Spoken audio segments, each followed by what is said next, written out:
he needs to come down and sit up front to hear better. The first thing we're going to do today, other than introductions, is going to be the election of officers. Once we have a chair and vice chair determined, we will go ahead and move forward with the chair presiding over the proceeding. After that, we will have a number of comments and suggestions and discussions from myself and other staff members with regard to this committee.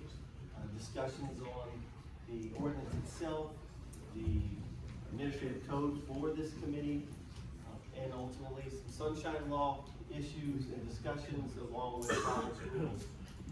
The proceeding today is not an open forum for everything that individuals want to talk about on the ordinance. This is the initial hearing, the initial formation, and ultimately the origination of where you will go in the next meeting. At some point, we're going to get to a discussion on future agendas, and at that time, if it's the will of the committee, we will discuss how to properly form those as well. With that, if I could ask, and now I think you give me the handheld.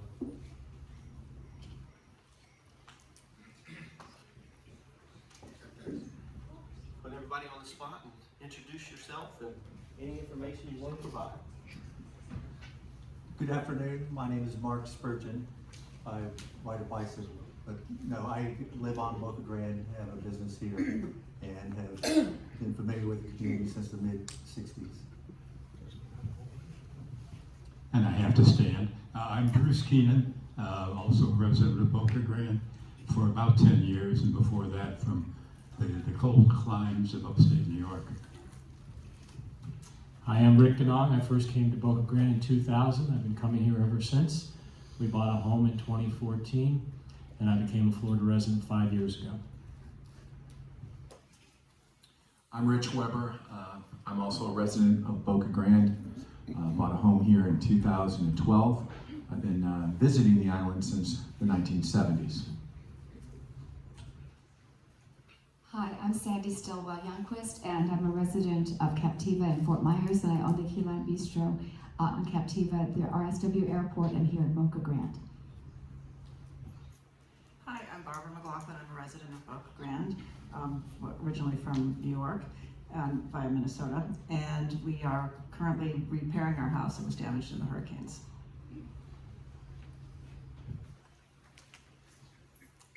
Hello, I'm Nikki Hyman, current operator of the Pink Pony Ice Cream Store, and I grew up out here on the island. Hi, I'm Sally Downey, originally from Chicago, am a resident of Boca Grande, resident of Florida. I've been coming here since 1982 and have had a house here since 1994.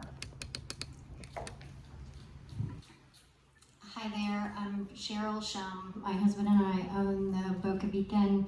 I've been in Boca Grande since the late 1990s when we first purchased our home in Boca Grande. Good morning, my name is Ronald Drake. Betsy and I are, I guess, new boys in all this. We are Boca Grande residents, Florida residents, and have been here since 2018.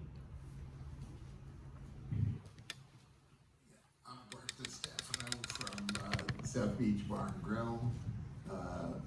Myself and my partner Marco have owned the restaurant for 19 years now. I'm Hugh Sullivan. I first started coming to the island as an in-law back in the mid to late 80s. I bought here in 2016, became full-time resident in 2018. My name is Boo James, and I've been coming to Boca Grande probably because of my parents for over 40 years. I became a Florida resident. I live on the island, and I became a Florida resident about 6.5 years ago. I think my claim to fame is that I'm Edie's daughter. I'm Louis Sarkis. I've been coming here for a number of years. We purchased our home in 2018. It's right in the downtown district. Originally from Virginia, but I'm a Florida resident.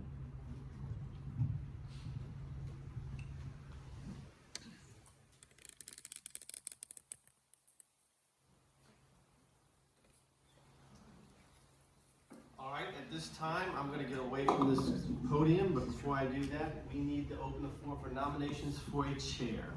You may nominate one individual per person, if you so choose. So we'll take nominations now.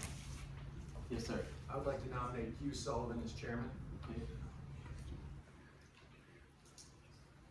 Yes, sir. I would like to second and also nominate Hugh Sullivan as chair. Once we have one, we do not need another for the same individual. Yes, ma'am. I would like to nominate Ron Drake. Any others? Yes, ma'am. I'd like to nominate Mark Spurgeon as chair.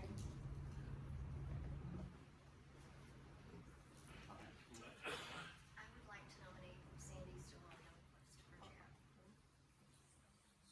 She indicated a nomination for Ms. Stillwell, Youngquist. I'm not sure if it's happening. Any other nominations? All right. Like a motion for closing nominations. Anyone want to make that motion? All right. Seconded? All right. Nominations are closed. The way the order goes, we start with the first nomination and move forward until we have a chair. For Hugh Sullivan as chair. Excuse me, point of. Yes, sir. Are we looking for a majority? What are we looking for? Correct. The majority of the members present. So first nomination is Mr. Hugh Sullivan. All in favor? What do you want? I'll count hands. Okay. I count 7. I can't see. 8. Say it again, raise your hand. 3, 4, 5. Yes, sir. 8. We have 8 votes in favor of Hugh Sullivan. We have a majority. Mr. Sullivan is now the chair. Wait, Yes, ma'am. I'm confused. So, I thought there was a supermajority, and is there ever discussion in general? I've been on many boards. I've never done it where it's like this, when Okay. it didn't get to the other two. Okay. We have a lengthy presentation on the supermajority and the majority. Just for ease of discussion now, the supermajority requirement only applies to recommendations of this committee with regards to changes of the ordinance. Your operations and other matters are just your normal majority vote. The way the nominations go, according to the rules, the first nomination that is mentioned gets voted on first. If there's a majority, then that person becomes the chair. Mr. Sullivan? You're now the chair. All right, thank you. Am I supposed to be up there or can I do it from here? You can do it wherever you're comfortable. Now we get back over here. Now we'll follow the same procedure for nominations of a vice chair. Yes. So, Sorry. I'm so sorry. Can we also make sure that if you're nominating somebody, please state your name and just say who you nominate? That would really help me as well with the minutes. Seems like the first is the right way to go. I'm gonna nominate Sandy. Any other nominations? Louis Sarkis, I'd like to nominate Rich Weber. Any other nominations?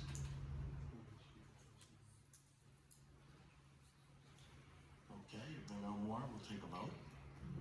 Move to close nominations first. Yes, is there a motion to close nominations? Thank you, Alderman. So moved. Sally Down. Second?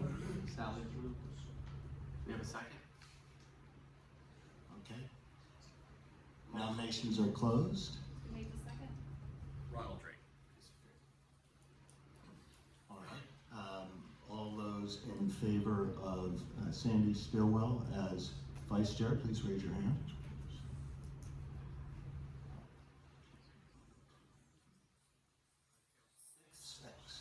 All right, failing for a majority, do we have Mr. Weber? All in favor of Mr. Weber?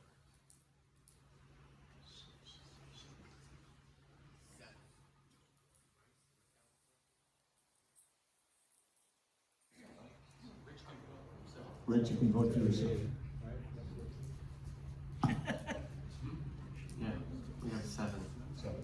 So 7 to 6. All right. So, since you haven't educated us yet, is it a majority of those present? It's the majority of those present. Okay, we have half of those present, So in we favor of will one candidate. reopen nominations. Yes. Obviously, one person didn't vote. Would that person like to nominate anyone else, or are they deliberately abstaining? I should ask, well, If I may, it may help out. Yeah. The chair and the vice chair serve for one-year terms. right. The vice chair fills in the place of the chair while the chair is absent. This is not a situation where you've seen on some committees where the vice chair automatically becomes the chair the next year. I'm not sure if that matters, but that is how this is formed. So, are there other nominations? Do we re-vote then? Till we get a majority? I'll nominate Ron Drake. Okay. We have nominations. Any other nominations? Who made the, for Drake? All right, so then we go back to the beginning, I'm assuming? Now we close nominations again. Are there any other nominations? Are the first two nominees automatically renominated, or are we waiting for another nomination? We opened it back up, so you can open up back, you can nominate the other ones as well. Oh, but are they, in other words, do they have to be mentioned again, or? Yeah, they- yes, sir. They do. Okay. I nominate Rich Weber. Okay.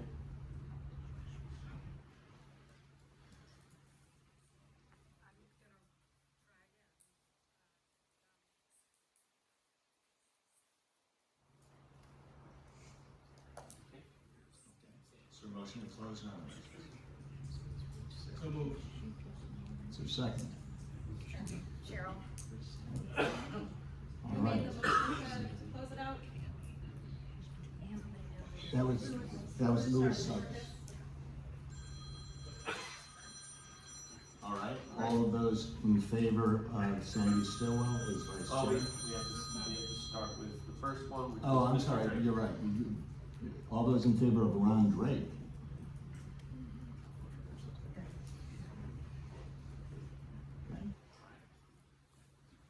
All those in favor With Mr. Weber. with Rich Weber? Counting six.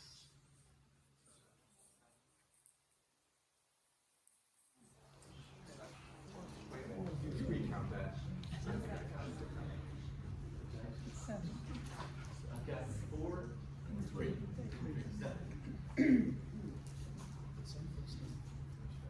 All right. And, I'm sorry, who are we missing so far? We did.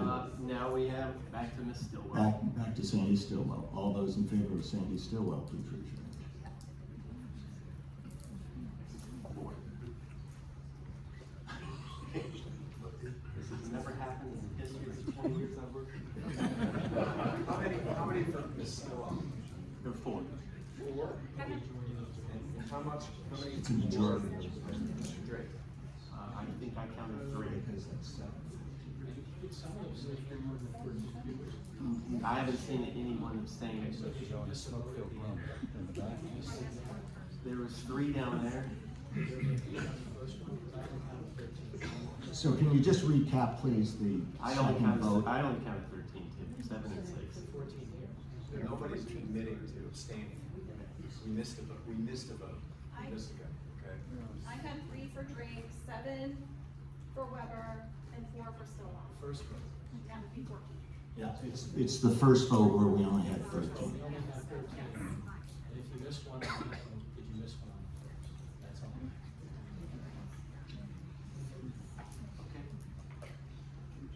Okay. Well, we need more nominations.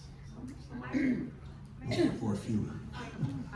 Is there any room for discussions? Because we're gonna keep doing Yeah. this, right? So I don't know in what place we might be able to say why we think one is a better choice or not. It's not meant to be disrespectful to anybody, but to understand.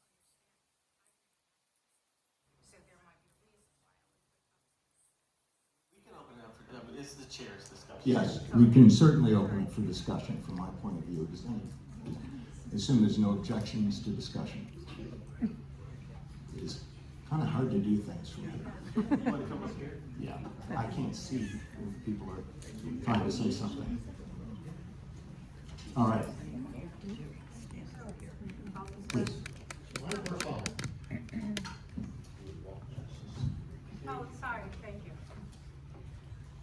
My goal coming here, this is not the way I want to spend my time necessarily in Boca Grande, but my goal serving on this is that we listen to everybody and that there is an attempt to lower the temperature. And with that, I looked at the people serving on this board, and I think I know 3 people, and some not very well.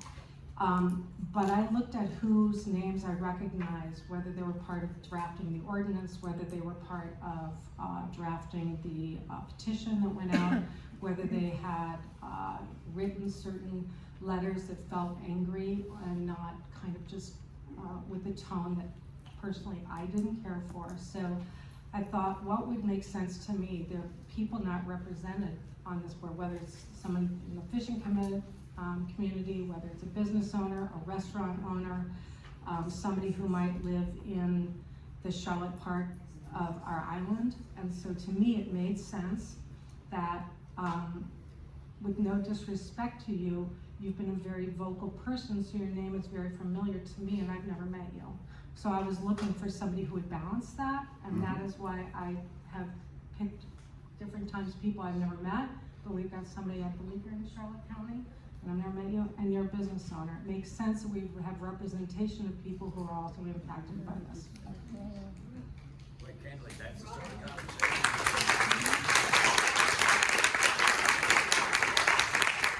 Any other comments? Ronald Drake. I echo that, because quite frankly, from my perspective, you and I introduced one another a few moments before this meeting started. Quite candidly, you've been a protagonist of this, and I would suggest if we had had this conversation based on meetings that I've attended and how people get elected, that discussion would have been helpful to those of us who don't know one another.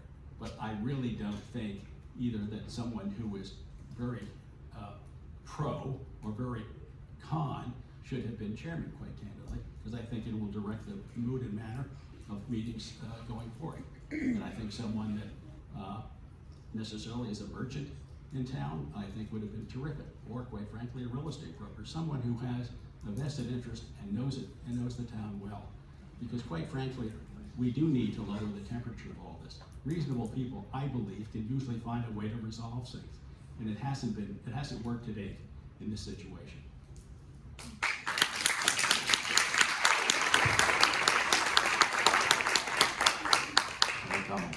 Thank you. I agree with balance, and that's the only reason why I voted for myself, because it would add balance. And I'm a peacemaker, and I'm a consensus builder, and I listen. I'm on the board of Florida Gulf Coast University and Habitat for Humanity, and any number of boards, 14 altogether. So I'm not looking for another job, but I am looking to find some peaceful resolutions so we can all get along.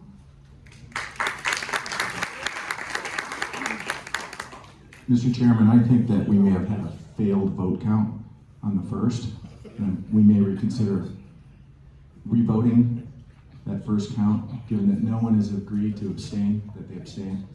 And I also want to just say, I've known Hugh for a long time.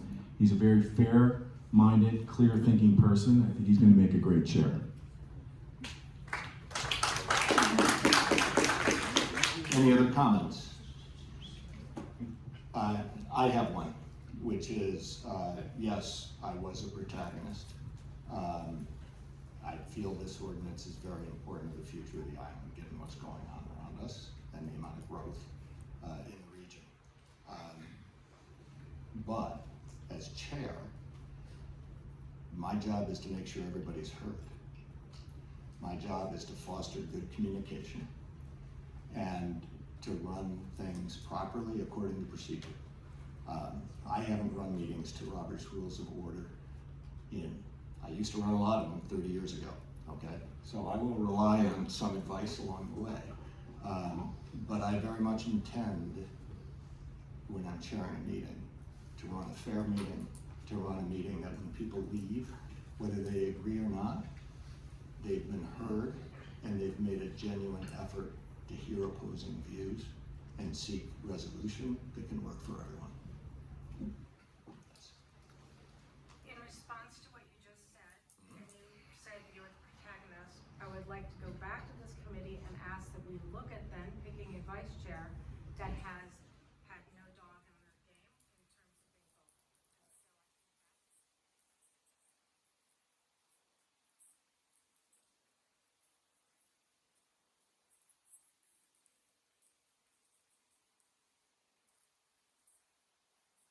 Okay, before, Michael, just point of information, can you repeat again, because I'm not sure it's been heard, the role of the vice chairman?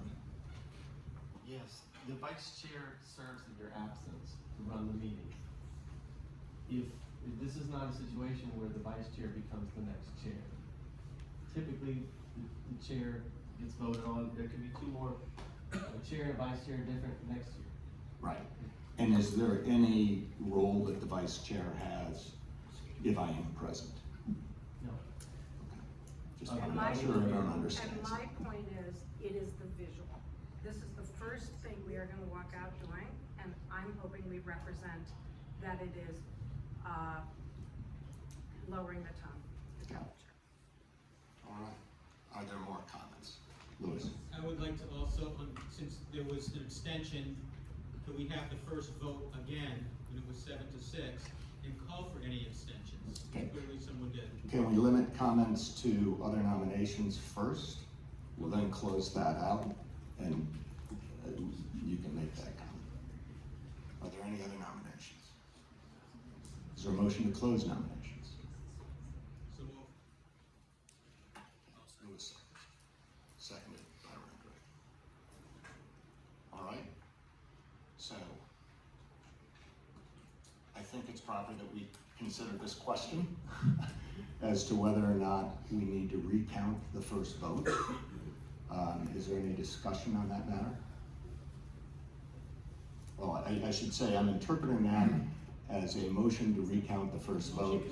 And I'm interpreting The first nominations. the first nominations, yes. First nomination for vice chair, which was Rich or Sandy.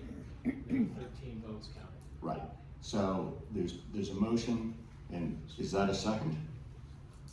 Yes, that's the Yes, second. I'm just okay, discussion. Defining what the issue is. Yeah. Sandy was first. Yeah. Let's vote for Sandy. Right, but before we do that, I want to make sure that all in favor of recounting the first vote, please raise your hand.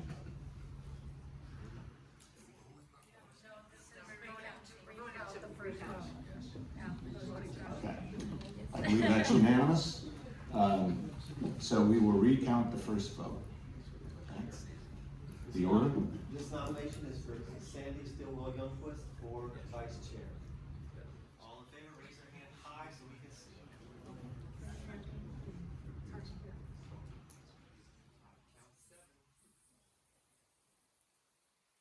Okay, so now we have a vice chair. There we go.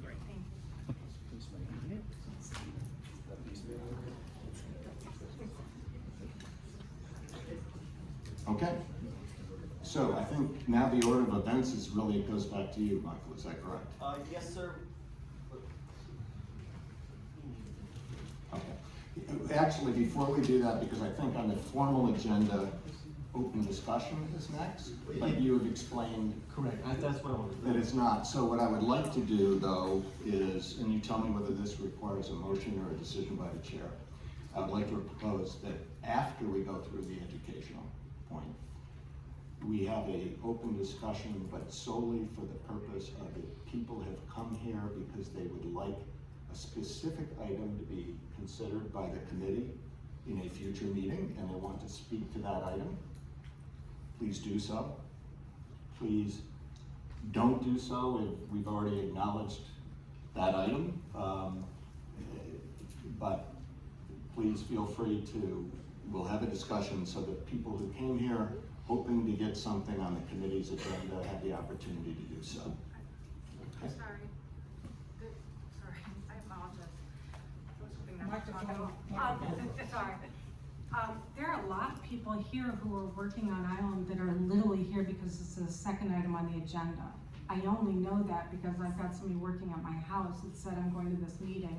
Okay. Or like whatever. I just think it's disrespectful. This is the first time we've had it in Boca Grande. I think Robert's rules doesn't change anything in terms of listening to people talk. I think we should keep with the agenda as posted, which I think is part of the Sunshine Law. Yeah, wholly agree. First of all, I think the Sunshine Law lets us change the agenda, and that's very clear. We're doing so publicly. That's what the Sunshine Law pertains to. But let me just say that I'm open to either. My purpose for suggesting this was so that people could hear what the ordinance says before they propose changes. But I understood from the story of the paper that people were invited here to make comments, that they had 3 minutes to make comments. Well, with all due respect, that was the paper's interpretation or your interpretation of the paper. Well, I don't know, you know, I'm just a country boy. Yeah, I have to defer to Mike. I don't have that right. I have to defer to Mike. If all these people are here, if they want to talk, they should be allowed to talk.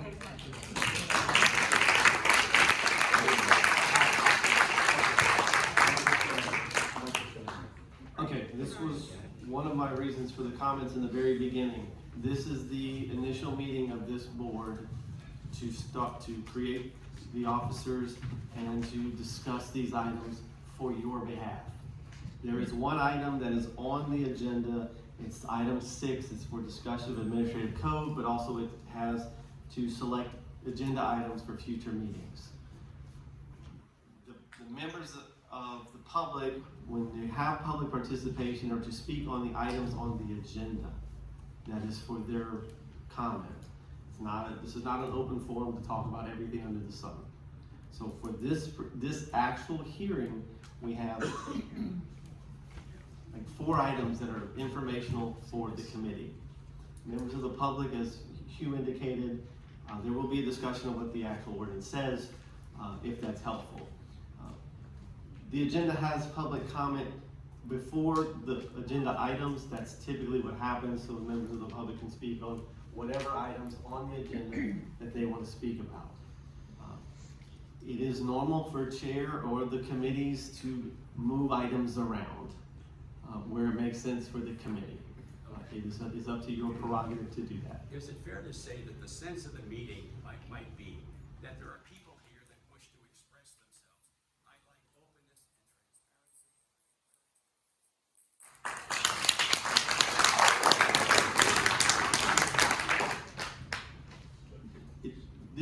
This I would like to. To be clear, I have no objection to Okay, that. I was trying to make a helpful suggestion. Well, it sounds like it's unanimous then.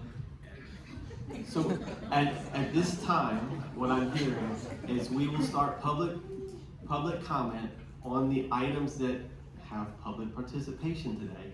And there's only one, and that's setting the agenda for the next hearing. Just since we're going this way, let me suggest to both the committee and the members of the public that this is not the item to talk about everything that's wrong with the ordinance. It would be nice to provide some comments on the items you would like to see at a future meeting. My suggestion to the committee is to break it up. Break it up into logical chunks so that you don't have one meeting that's 8 hours long talking about everything. That may not be useful.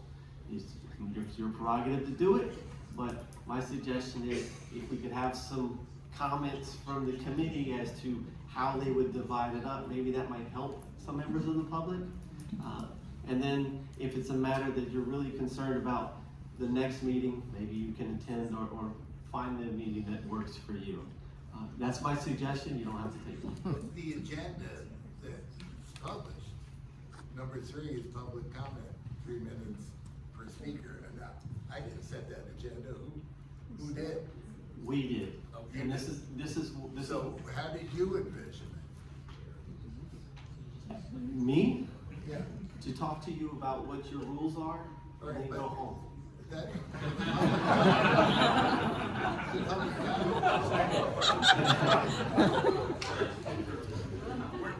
There's a lot of wasted time here. Yeah. Yes, sir. I appreciate the Burger Council sharing his views. I come back to the idea that the sense of the meeting, if you take the temperature of the room. Let's lower the temperature and invite some of these people who are here if they would like to make some comments. And I would suggest that they do it. If they do it 3 to 5 minutes, God bless. There's a motion, can I interpret that as a motion to allow open public comment? Yes, you may. All right. Yes, we have discussion first. Is there a second? Then we have discussion. I second it. Okay, discussion of that. Since we're new here, for the individual taking minutes, can you say your name when you second or provide questions? Bart D. Stefano. And Rich Weber was the second. I will second. I'm sorry. I'd be happy to. Oh, I'm sorry. Okay. You know, I'm not trying to change anything here. I'm just trying to figure out what you intended this to be. If it's not what I thought, that's fine. You know, Literally, it was to go through the relevance laws and I rules. mean, I'd like to go home just as much as everybody else. Mr. Chairman, can I make a comment on the motion that's before this committee? Yes. I would like to suggest that we limit comments to proposed item changes in the ordinance, and that it isn't just completely open forum, but it's relevant to the ordinance. I'd like to propose that as a boundary for comment. That sounds good to me. Okay, so is that one, now we have a single point of discussion because it's been amended? Well, I'm trying to maybe provide a little bit of clarity to what we mean by open I'm comment. just asking whether the people who made the original request are happy with that amendment. The original request is in the meeting agenda. What I'm trying to know is, who made our motion again? I think it was Ron. Ron, do you accept that? No, I don't want it constricted. We were supposed to have a meeting in March, that got kicked to April. We're not really sure how many people are gonna be here in May, or what the schedule is. Does it go by calendar quarter, or now are we doing it quarterly from April on? We don't have the ability to use Zoom meetings, as I understand, because a lot of people will go back to Minnesota or wherever they're gonna come from. So what we're gonna be doing is kicking this can down the road and not having the ability of people that are here today. So let's take advantage of them sharing their observations with us. And we can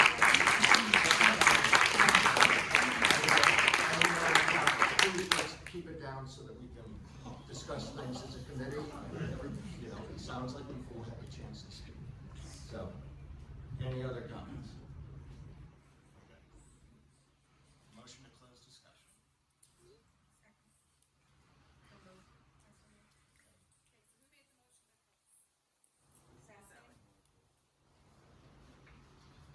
Second? Cheryl. Okay. So I believe the procedure now, if I read the Robert's rules right overnight, was we now have two proposals. We will vote on each of them. The first proposal is that we consider. The microphone. Yeah. Can you all hear me? The first proposal is that we continue. What I read last night, what I read last night says that it does, if there's an alternate proposal on the same topic. There's an amendment to the motion. The amendment needs to be voted on first. If there is no who is the second to the amendment? Okay. If there's a second to the amendment, then there's a vote on that, and then that either fails or goes forward. Okay. I think there is an alternate procedure, we don't have to follow it, that if it's not accepted as an amendment, then you can discuss two topics simultaneously and vote on each of them. But we don't have to do that, let's follow your interpretation. It's really informal. We're not, I can show you the book. Yeah. Okay, so I defer to you. So then we are voting on whether or not there's an amendment? There was an amendment, a motion and a second to clarify that the public comment should be limited. Okay. And we should, to the ordinance and impacts of the ordinance. so we should take a vote on that? Yes, sir. Okay. All those in favor of the amendment to the original proposal, which would, the amendment would be to limit public comment to future items, recommendations for future items to be considered on the agenda. All those in favor of that limitation, please raise your hand. I don't think that. That's not what, the amendment was that comment would be limited to items pertaining to the ordinance. Oh, I misunderstood you. Okay? Thank you. I'm not sure what that means. I don't understand what that means either. Can you? I propose, I'd like to make a motion that we go ahead with what Lee County handed us in the original agenda. That motion's already. When there's a motion on the floor, there are no other motions until that was addressed, unless it's a point of order. Is it fair to say we're talking about either open or limited? Yes. Can we take a vote on that, Mr. Chairman? Open? Yes. Can we do open? And no, first we vote on the amendment. The amendment is to limit it to discussion of the ordinance itself. Is that correct? Correct. Okay. So all those in favor of limiting the discussion to items related to the ordinance itself, please raise your hand. I count 5, 6. 1, 2, 3, 4, 5, 6, 7.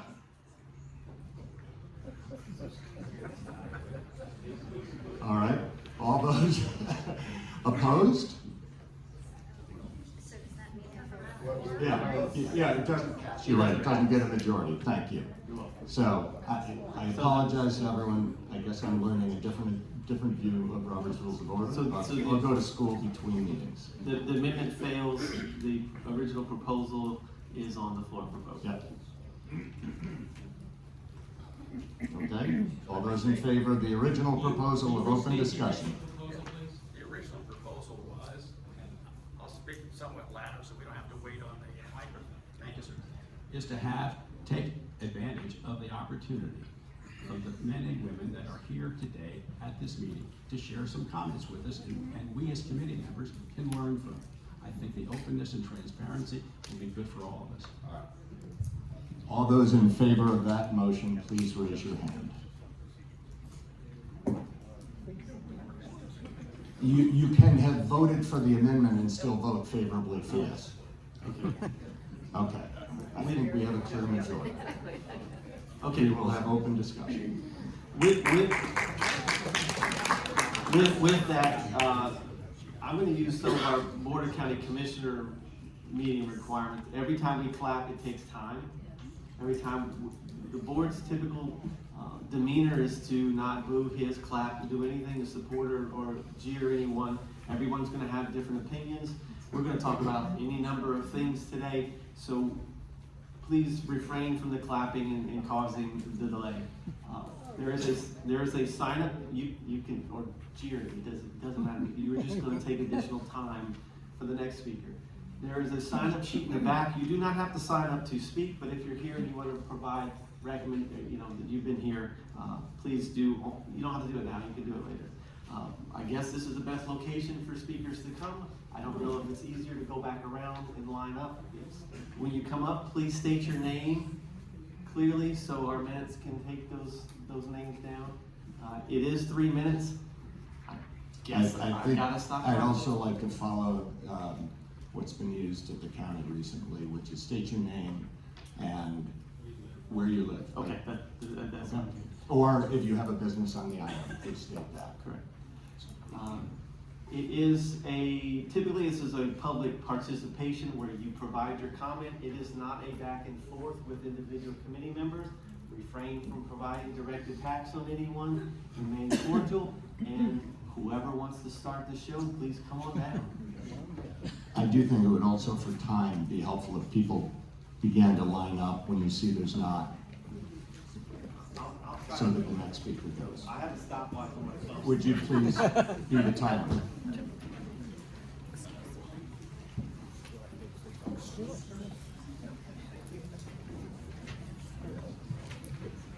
Hello, my name is Randy Reed. I'm a resident of Boca Grande, and I speak to you as the Chair of Trustees for Lighthouse United Methodist Church.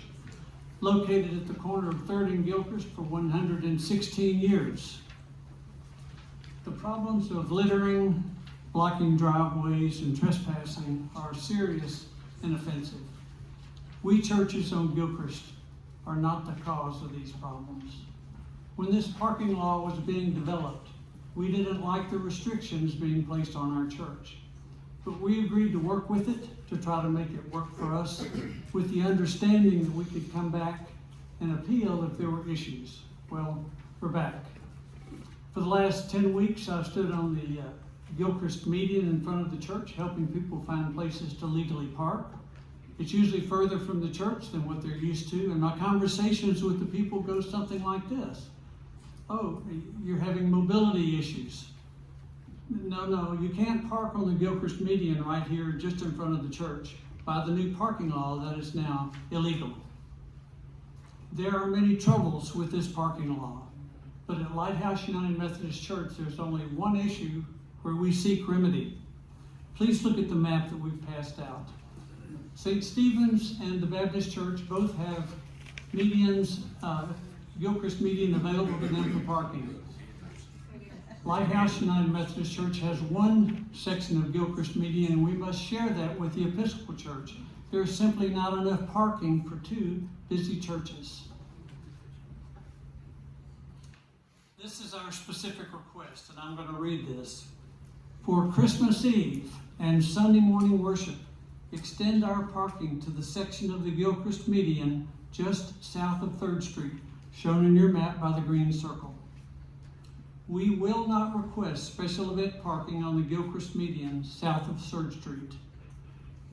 In weighing our request, please consider this data.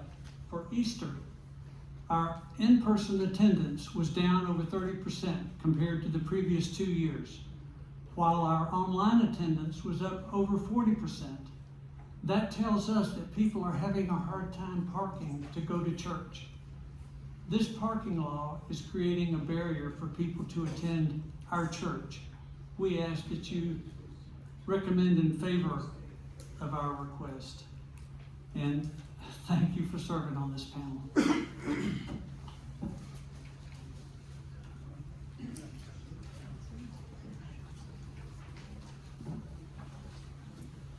Good afternoon. My name is Lisa Sims, and I manage Grand Flats here in. You want me to start over? Yes. Good afternoon. My name is Lisa Sims, and I manage Grand Flats here in Boca Grande. I'm here today to speak about the parking situation and how it's affecting not just our business, but the guests who choose to visit this beautiful island. We have been working in good faith with Lee County, distributing the parking passes provided to us. We make sure every guest understands the rules and does their part to comply. These are visitors who want to enjoy Boca Grande respectfully.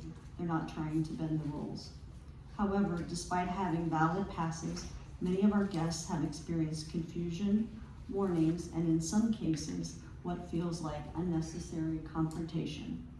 I'd like to share one example. Recently, we had a large family staying with us. They had rented 4 separate rooms at Grand Flats, multiple generations visiting together. We made sure each of them had the proper parking passes issued by the county, and they followed every instruction given to them. Despite that, they were reported to the sheriff, photos were taken of them, and they were made to feel as though they had done something wrong, even though they were fully compliant. Imagine being on a family vacation, doing everything right, and still feeling singled out or scrutinized. That's not the experience we want for our visitors in Boca Grande. From a guest perspective, it's frustrating. From a business standpoint, it puts us in a difficult position. We're trying to provide a smooth, enjoyable experience, but instead we're fielding complaints and trying to reassure guests who feel uncomfortable. Boca Grande thrives on tourism. Our guests support local shops, restaurants, and services. When their experience is negative, especially over something as basic as parking, it reflects on the entire community. If passes are issued, they should be universally recognized and respected. At the end of the day, we all want the same thing, a well-managed, welcoming Boca Grande that people want to return to. I'm asking that we take a closer look at how the system is functioning in real life and make the adjustments necessary so that guests who are following the rules are not treated as though they aren't. Thank you for your time.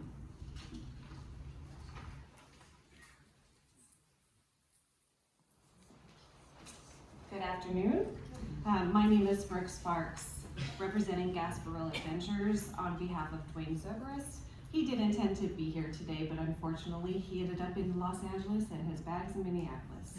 So here I am. Let me start off by saying what we all love, this island, Boca Grande. The community showed up this season, visitors came, and the island delivered. We are proud to be a part of that. We are not here to be negative. We are here because we are scared and we are trying to solve a problem. From the implementation of the new parking restriction through December, our business has dropped 16%. Now, December is a busy month. We know that. 16% tied directly to the timeline of this parking policy. And now we're headed into the off-season when margins are already razor thin.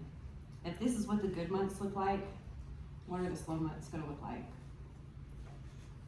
These aren't abstract numbers. These are people's livelihoods. These are families. We are asking for the committee to address 4 things. 1, commission a real business impact study. This policy affects too many livelihoods to run on assumptions. Secondly, retire the outdated parking study. The island has changed. The traffic has changed. We need a new study, not an old one. 3, let's fix the guest confusion crisis. Visitors are calling us and not knowing if they're even allowed on the island. Some cancel on the spot. This is not the Boca Grande that we want people to think of. We want to protect this island, and we want visitors to come. 4, let's create a clear process for golf cart parking passes and guest passes. Guests are arriving on the island and are confused. They don't know where to park. They don't know if they should come. They don't know if they can park. The beach parking has been terrible. We're not asking that we scrap this policy. We are asking for a pause and honest data. One that includes the people whose businesses and employees and futures depend on this island. Boca Grande is worth fighting for. That's what we're all doing. We're all trying to fight and preserve this island. Thank you for your time.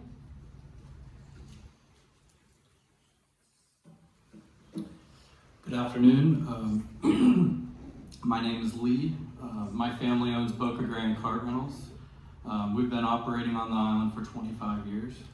I'm here today because our business is being significantly harmed by the new parking regulations. Over the past 8 to 10 months, our hourly walk-in business has significantly decreased. I don't have an exact number for that, but I would estimate anywhere between 20 to 30% easily. I believe this is a direct result of the public's fear of parking fines and the ongoing boycott from the surrounding off-island communities, which is real. Beyond the drop in foot traffic, the current parking pass distribution rules are unfairly discriminatory against our business, and I'll explain that. Currently, we are not permitted to issue parking passes for our own golf cart rental fleet. Instead, we must rely on approved distributors to distribute permits for our customers. The disconnect is costing people money. I've already had customers receive $200 tickets simply because they did not realize a pass was required on the golf cart windshield. If we were allowed to permit our own carts, that ticket and others like it would have never happened. Furthermore, the system puts us at a competitive disadvantage.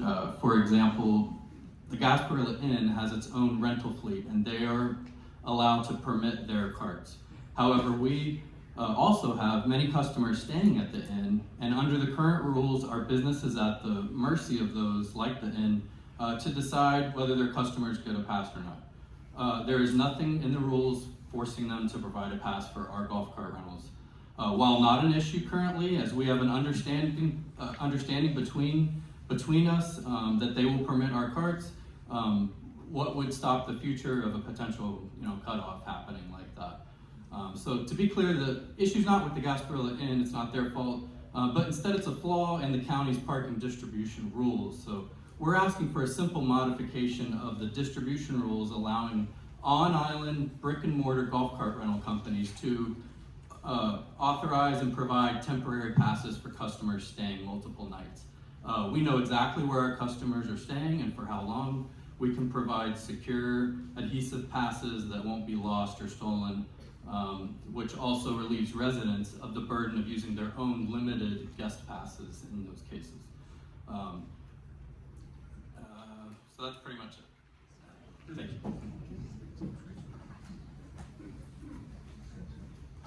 Good afternoon. I'm Philip O'Bannon. I've been a yacht captain and a fishing guide here for 41 years. And I would like to ask you all to consider seasonal parking to benefit our fishing community. Thank you.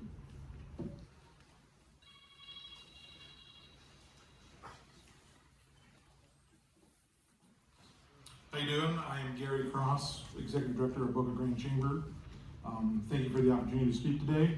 I'd like to address two parking related items that are important to me, the local businesses, particularly those off island who provides essential service to the island. First, regarding the off island pass, currently the process often relies on obtaining a paper pass from a resident. While we appreciate that there's a workaround in place, we feel that there's a reliable and practical long-term solution. These passes are easily damaged, lost, and worn out, especially in work vehicles that are used daily in tough conditions. Well, we're asking for the panel to consider developing a more durable, consistent process for issuing parking passes to legitimate off-island service providers. The goal isn't to increase congestion, but to create a clear, manageable system that supports the businesses that help the island run smoothly. Second, I'd like to touch on the Fifth Street parking lot. Just for phone calls, there's been some confusion about its intended use, particularly there's the 3-hour parking restriction down there. From our perspective, that lot could serve the community more effectively as a designated long-term parking. That would allow people to use the beach and come to the downtown without congesting the downtown area. Right now it appears used for mixed purposes, which can lead to uncertainty. Providing clear direction, whether that's signage, or it's long-term, short-term, or hybrid defined sections would help both residents and visitors better understand how the space reduce unnecessary turnover and misuse. Thank you.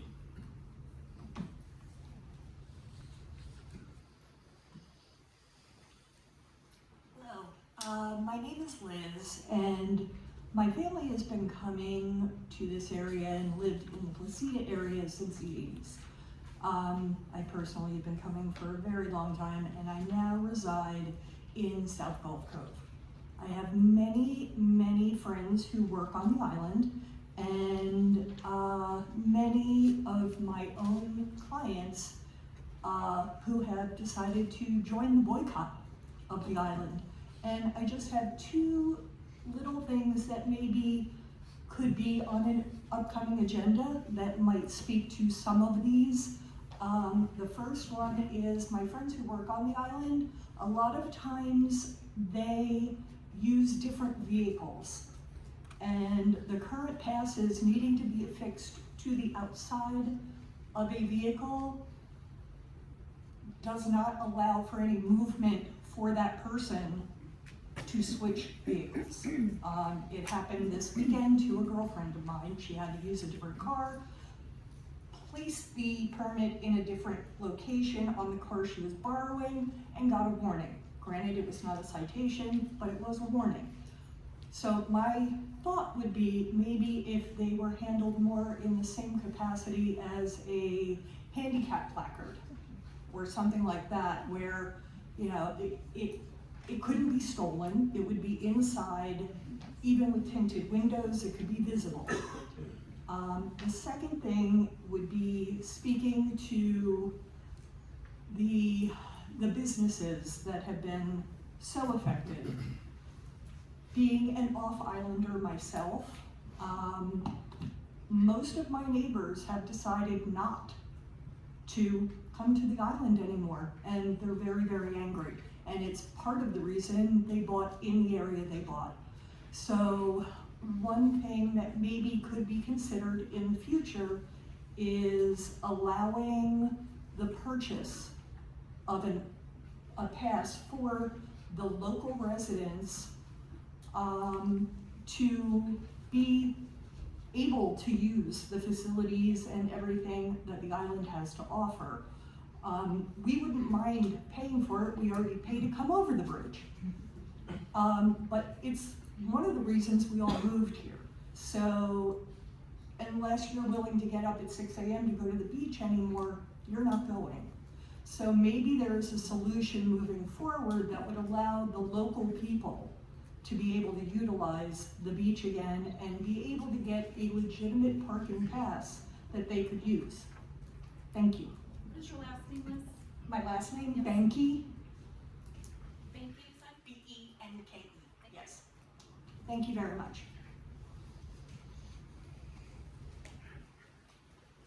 Good afternoon, everyone.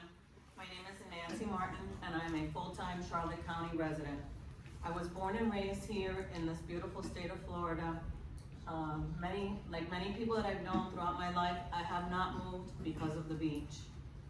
I have moved in several areas in Florida, but I decided to reside here in Southwest Florida because of the beaches here in Boca Grande.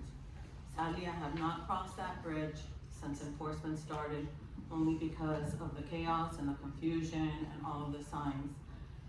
I can tell you that I can probably speak to you as many people on that side of the bridge. I had my first acai bowl at the Pink Pony, many tacos at the Tortuga. I'm very nervous, and normally I'm pretty good at talking in front of people, but I normally would come here, park at 5th Street, 2 o'clock in the afternoon, have a taco, go have something from the Pink Pony. Sometimes I would go over to Key Lime.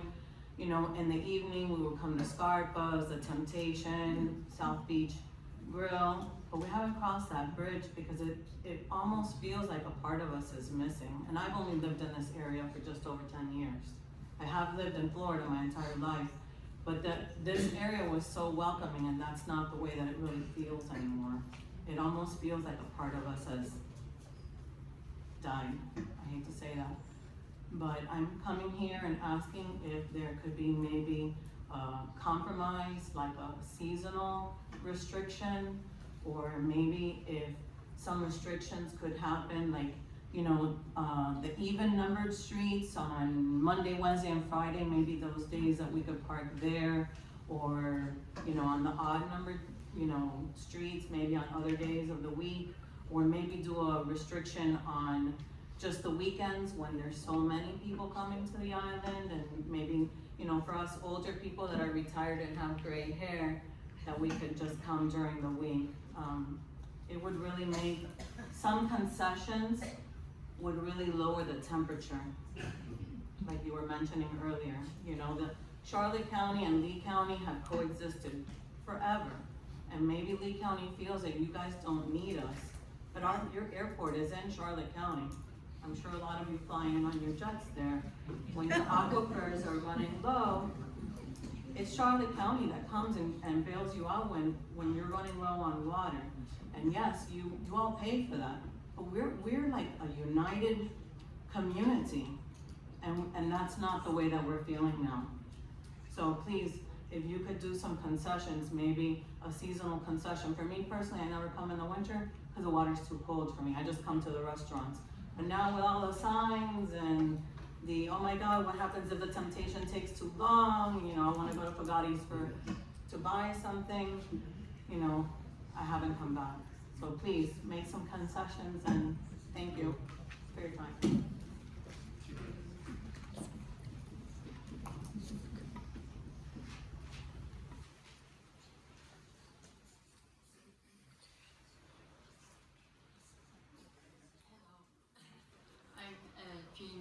Yeager. I have lived here about probably 28 years on and off on the island. My granddaughter goes to school here. She's 7. Her name is Luna Cole. The island is named after her last name. Well, I went to church a couple weeks ago, and I'm getting older and I don't know all the rules. And I happened to park at the wrong spot. And when I came out, I got a ticket, but I got a warning. But I was thinking about this island. We bought in 1998. It was so different, and you felt welcome. You felt that it was family. You felt connected. And I don't know anymore, it's changed. And I'm also going to the Colorado Mountains, and we had 2 places up near Breckenridge, and they're changed too. It's because of it's a resort, and a lot of people want the place to themselves. And I think that's probably some of the issue, that we just want to, but now they all are restricted up in the mountains too. So I'm sorry to hear about that, and I'm sorry you gave me a ticket. I'm sorry that we're getting old, and I'm sorry we can't help it. So please take that into consideration. I'm sorry if I'm taking up time, but anyway, thank you. God bless you all.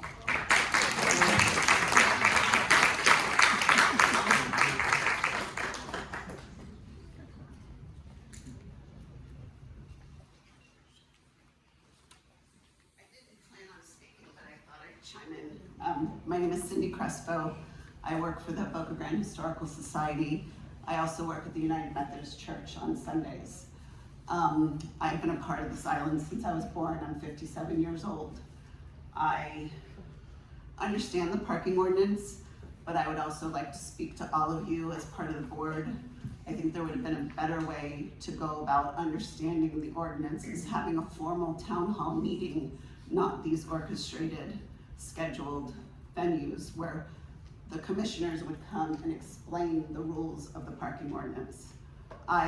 My office is in the building where you guys give the parking permits, and I'm sure all of you have seen me talk to you about how to get your parking permit. I know all about it because I had to learn myself, so that I could help you all, because I really think that we've been given a disservice by the parking ordinance, where we just don't know how to park, what to do, where to park, what signs mean, where can I go. People come to my office every day asking if they can buy a pass. They ask, where do I park? Help me, I want to go to the beach, I want to go to the stores. I hear the businesses suffering. If my mother and my grandmother were alive, which they were raised on this island, they would be sickened by how this has come to this state. I get that you bought these very expensive houses and you want your privacy, but you also knew when you bought your expensive houses that they were on the beach or near a church or on Gilchrist. So you have to take all of these things into accommodation and understand that parking is necessary.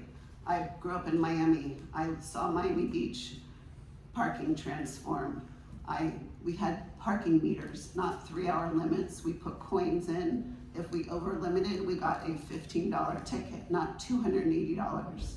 So I think something needs to be done where we revisit this ordinance and form it in a way that's possible for all of us to have a comfortable day at the beach or shopping or businesses.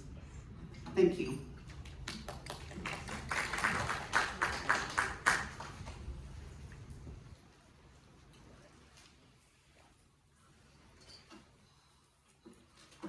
Hi, my name is Wendy, and I manage a few gates. We do have a lot of people coming in to ask us, where do we park? How can we park? What is safe? Where is not to be safe? I can't answer any of these questions because there's nothing that I've found in writing that will offer anything for me to give to somebody in order to be able to explain to them.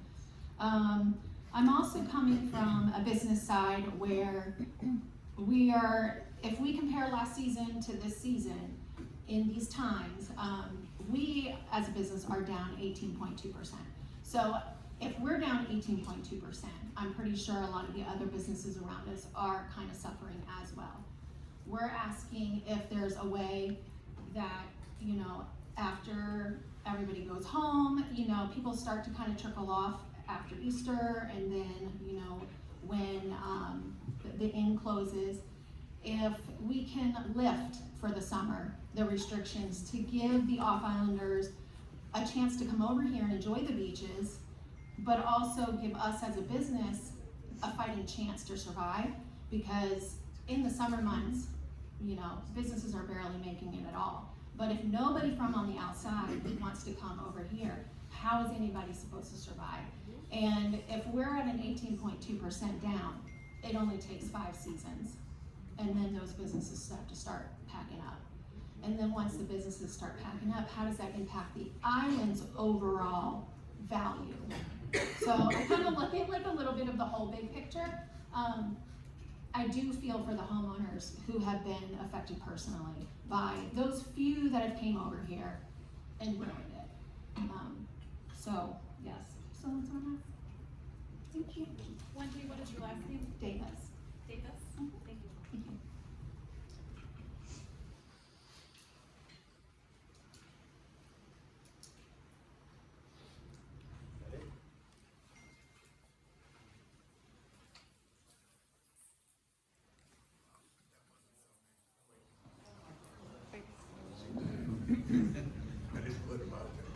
Hello, my name is Mark O'Neill, I'm the co-owner of South Beach Bar and Grill.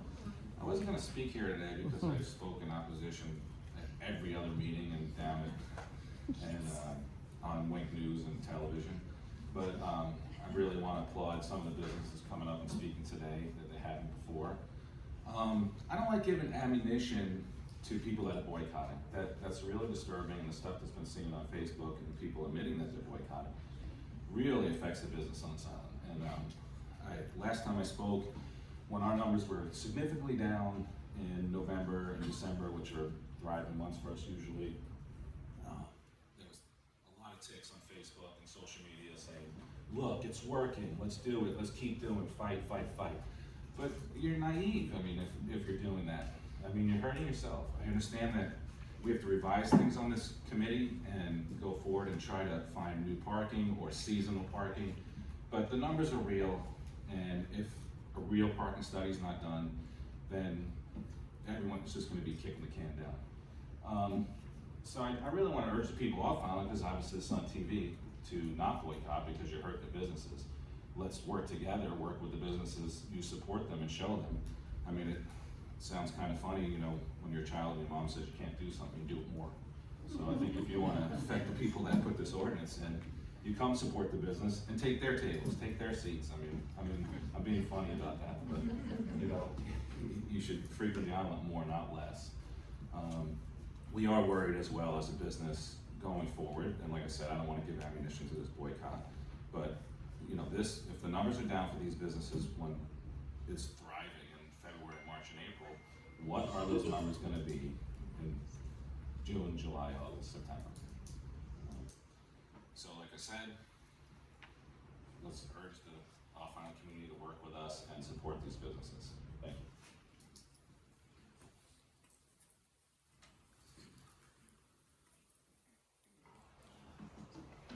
My name is Jay Whipple, and I live at 4073 Shore Lane. I've been coming down here for about 60 years, excuse me, I'm not that old yet, 60 years. And I want to thank the Park Commission for all of you who are volunteering to be part of this. I think there are at least three items that you should consider in your process. Number one is safety issues. We still continue to see a lot of overnight parking of rather cumbersome and dangerous devices like boats and trailers. We have storage units getting parked overnight on Gilchrist. It's curious that we don't have parking overnight on the actual median, but we allow it on the sides. We have a major structural issue in the terms of the 3-hour parking. The beachgoers are quickly learning that once Fifth Street fills up, They go in town and they park in town, and they can park there 3 hours, and they block anybody from parking who might be actually shopping downtown. So they're gonna learn that, and they're gonna crowd us out from being able to park even downtown. This is probably not your bailiwick, but it would affect you dramatically if the county actually gets around to enforcing the curb lawns. That would be helpful, because we probably got about 30 or 40 extra parking spots that would be freed up as a result of that. There are a couple of nits. 7th Street, that's empty all day long. Why aren't we considering allowing parking on 7th? And then finally, there are a number of sort of mistakes that were made in terms of the signage. Signage suggests that you can actually park in front of a sidewalk. There are all sorts of corners that need to be reviewed in terms of accuracy of where the signs are parked. And that's all I have. Thank you.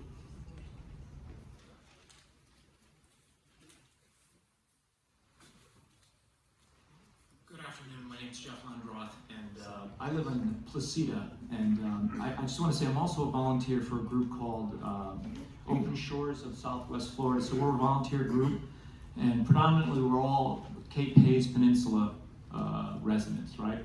So we are the ones predominantly most affected by this ordinance here, because we've had access to the Boca Grande beaches for generations, and this has been our beach for quite a while.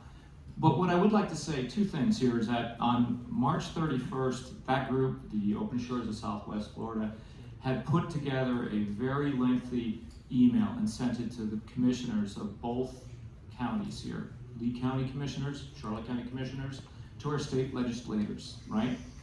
Along with that email were 3 files, pretty large files. There was a very detailed, in-depth study of the parking that has occurred here and the effects on the ordinance, as well as a very thoughtful presentation on how to recover, potentially get more parking at the state park for visitors, off-island visitors. And as you all know, at the last mediation meeting, Commissioner Ruane said he was all for trying to get more public parking at the state parks. So I would urge everybody on this commission, if you haven't seen that email, if your commissioners did not forward you that email and those attachments, you should get those and you should read them. There's a lot of very detailed information. And in my final closing here, I would like to say to you, everyone here, that if you're not following what's happening up in the panhandle of Florida, up in Walton County, up on 30A, it's exactly what we're seeing here, which has become almost a privatization of public beach access. And it has hurt businesses, it has hurt the community. I applaud some of the members on this team today saying they want to lower the temperature. And that's important because there's a lot of people that are very upset with how this came about. And they're even more upset because what's happening here in Boca Grande is exactly a repeat of what's happening in Walton County, which is called quiet title deeds. So some of the residents are applying for quiet title deeds. What that means is they want to own right into the ocean. Now this goes well beyond parking ordinances. So we should be very, very conscientious of what is happening here, because we could ruin a really good thing. And for generations, Charlotte County residents have mixed and mingled with Boca Grande people, large and small, rich, famous, whatnot. And we need to continue to have that mix. So I applaud you. I hope this committee will do fine. I hope this committee will be open. You are very privileged people here. We are not your problem in Charlotte County, folks. So thank you very much.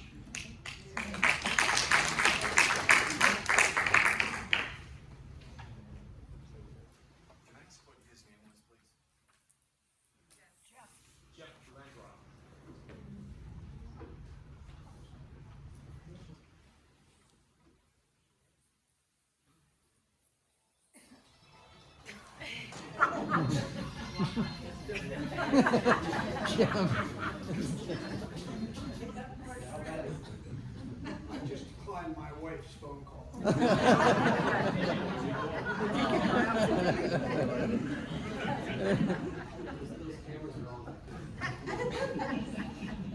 least I can prove where I was.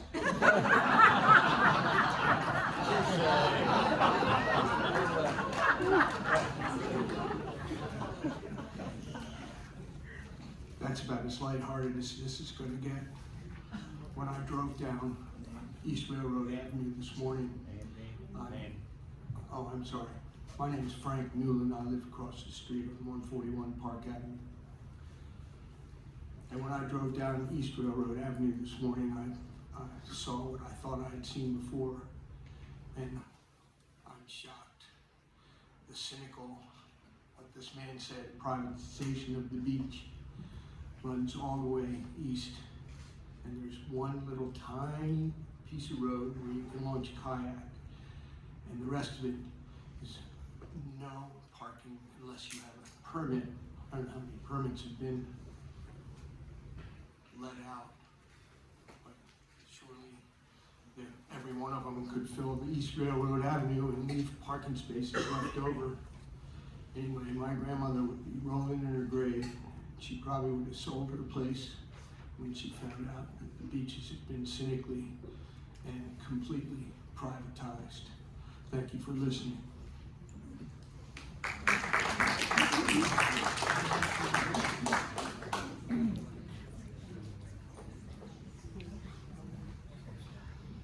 Anyone else?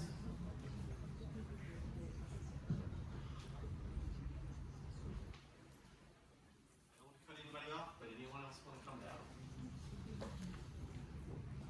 Okay, that closes public participation for today's meeting. The next item on the agenda, well, holds me again, is Robert's Rules and Sunshine Laws. See, we're a little out of order. We want to give some, if you're ready, if you want to leave, we'll give it a minute.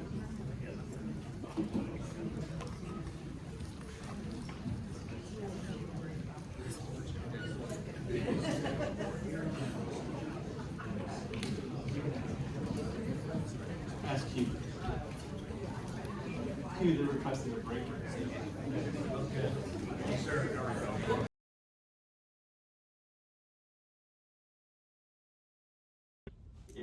It's open. There's event parking that is available for parking on Gilchrist Avenue between 3rd and 5th Street. That is only allowed if you exceed the on-street parking that's adjacent to your building or facility or your event. If you are an organization that actually has parking available, then you will have access to Gilchrist if you exceed all of that parking and what's immediately adjacent within a block of your facility or your event. There's been discussion about ADA compliance with the ordinance, and individuals, including the Open Shores group, claiming that there's an ADA issue with this ordinance. There were no handicap parking spaces on the beach access roads or anywhere except for on the 5th Street parking lot. We do maintain those 4 spaces today, although because of the condition, there's obviously it's not in this previous location. There is no current exception for ADA compliance or ADA placards. That is something that if you wish to consider down the road, you can. There is general parking available, which means no parking permit required on east side of Bayou Avenue between 4th and 5th Street, adjacent to the kayak launch on 19th Street, and north side of eastern portion of 11th Street, for those who specifically want that. There has been discussion over the last few weeks about people now finding that those general parking spaces for use to go to the beach. There are no restrictions for the use, even though it's by the kayak launch. If they want to park there and go to the beach, it's available. Although it may not have been what was intended, that's what's going to happen or is happening. You're all familiar with the 4 types of permits. The residential parking permit, which allows you to park in any residential, non-residential, or general parking zone. Technically, you don't need the permit to park in the general anyway. Hotel guests are passes that are presented from the hotel itself.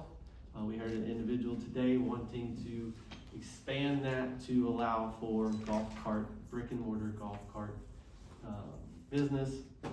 That is currently not permitted under the ordinance. Only the hotels can issue the parking passes. Employee parking is allowed in residential, non-residential in general. House guests are only allowed in the residential. So if you have house guests that you want to have park downtown in a commercial area, you're gonna have to let them know that there's a possibility if their permit, they're gonna get ticketed. As I indicated, $200. I'm sorry, You're can you sort of say that faded out again? there. Can you say that again? That That was makes sense. The possibility. A house guest, so a house If guest. if your guest has one of your house guest permits and they're trying to park in a non-residential zone, they're not allowed. So they can't park at all there? They're not allowed to do it more than 3 hours. They're not allowed to park. The 3-hour parking, correct? Yeah. But not Correct. overnight?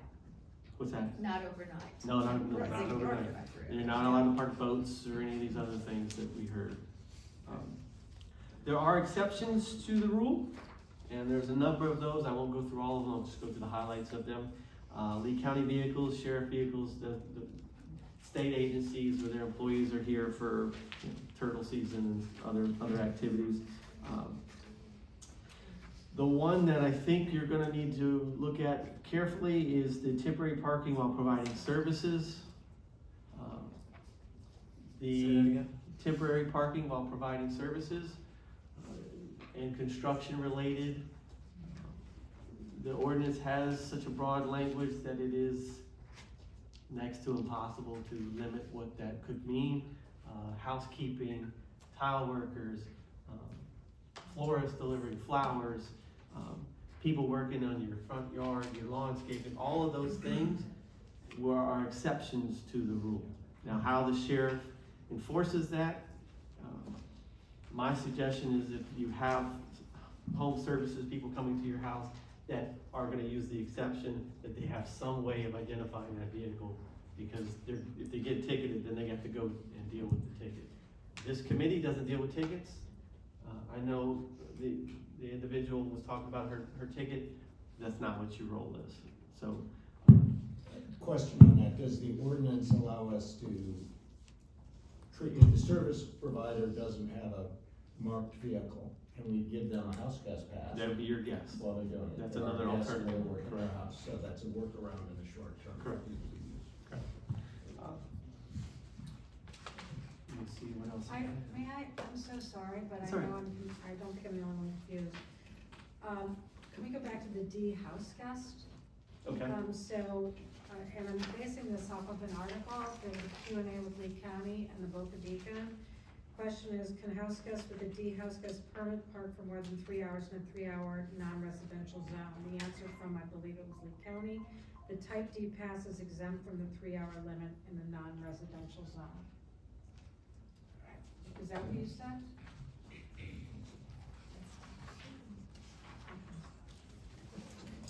Let me get to the specific section. Because the way I read it is pretty much if you have any one of the multiple stickers, you really have there's no barrier to entry. No, that's not true. Right, I'm just trying to understand. Right.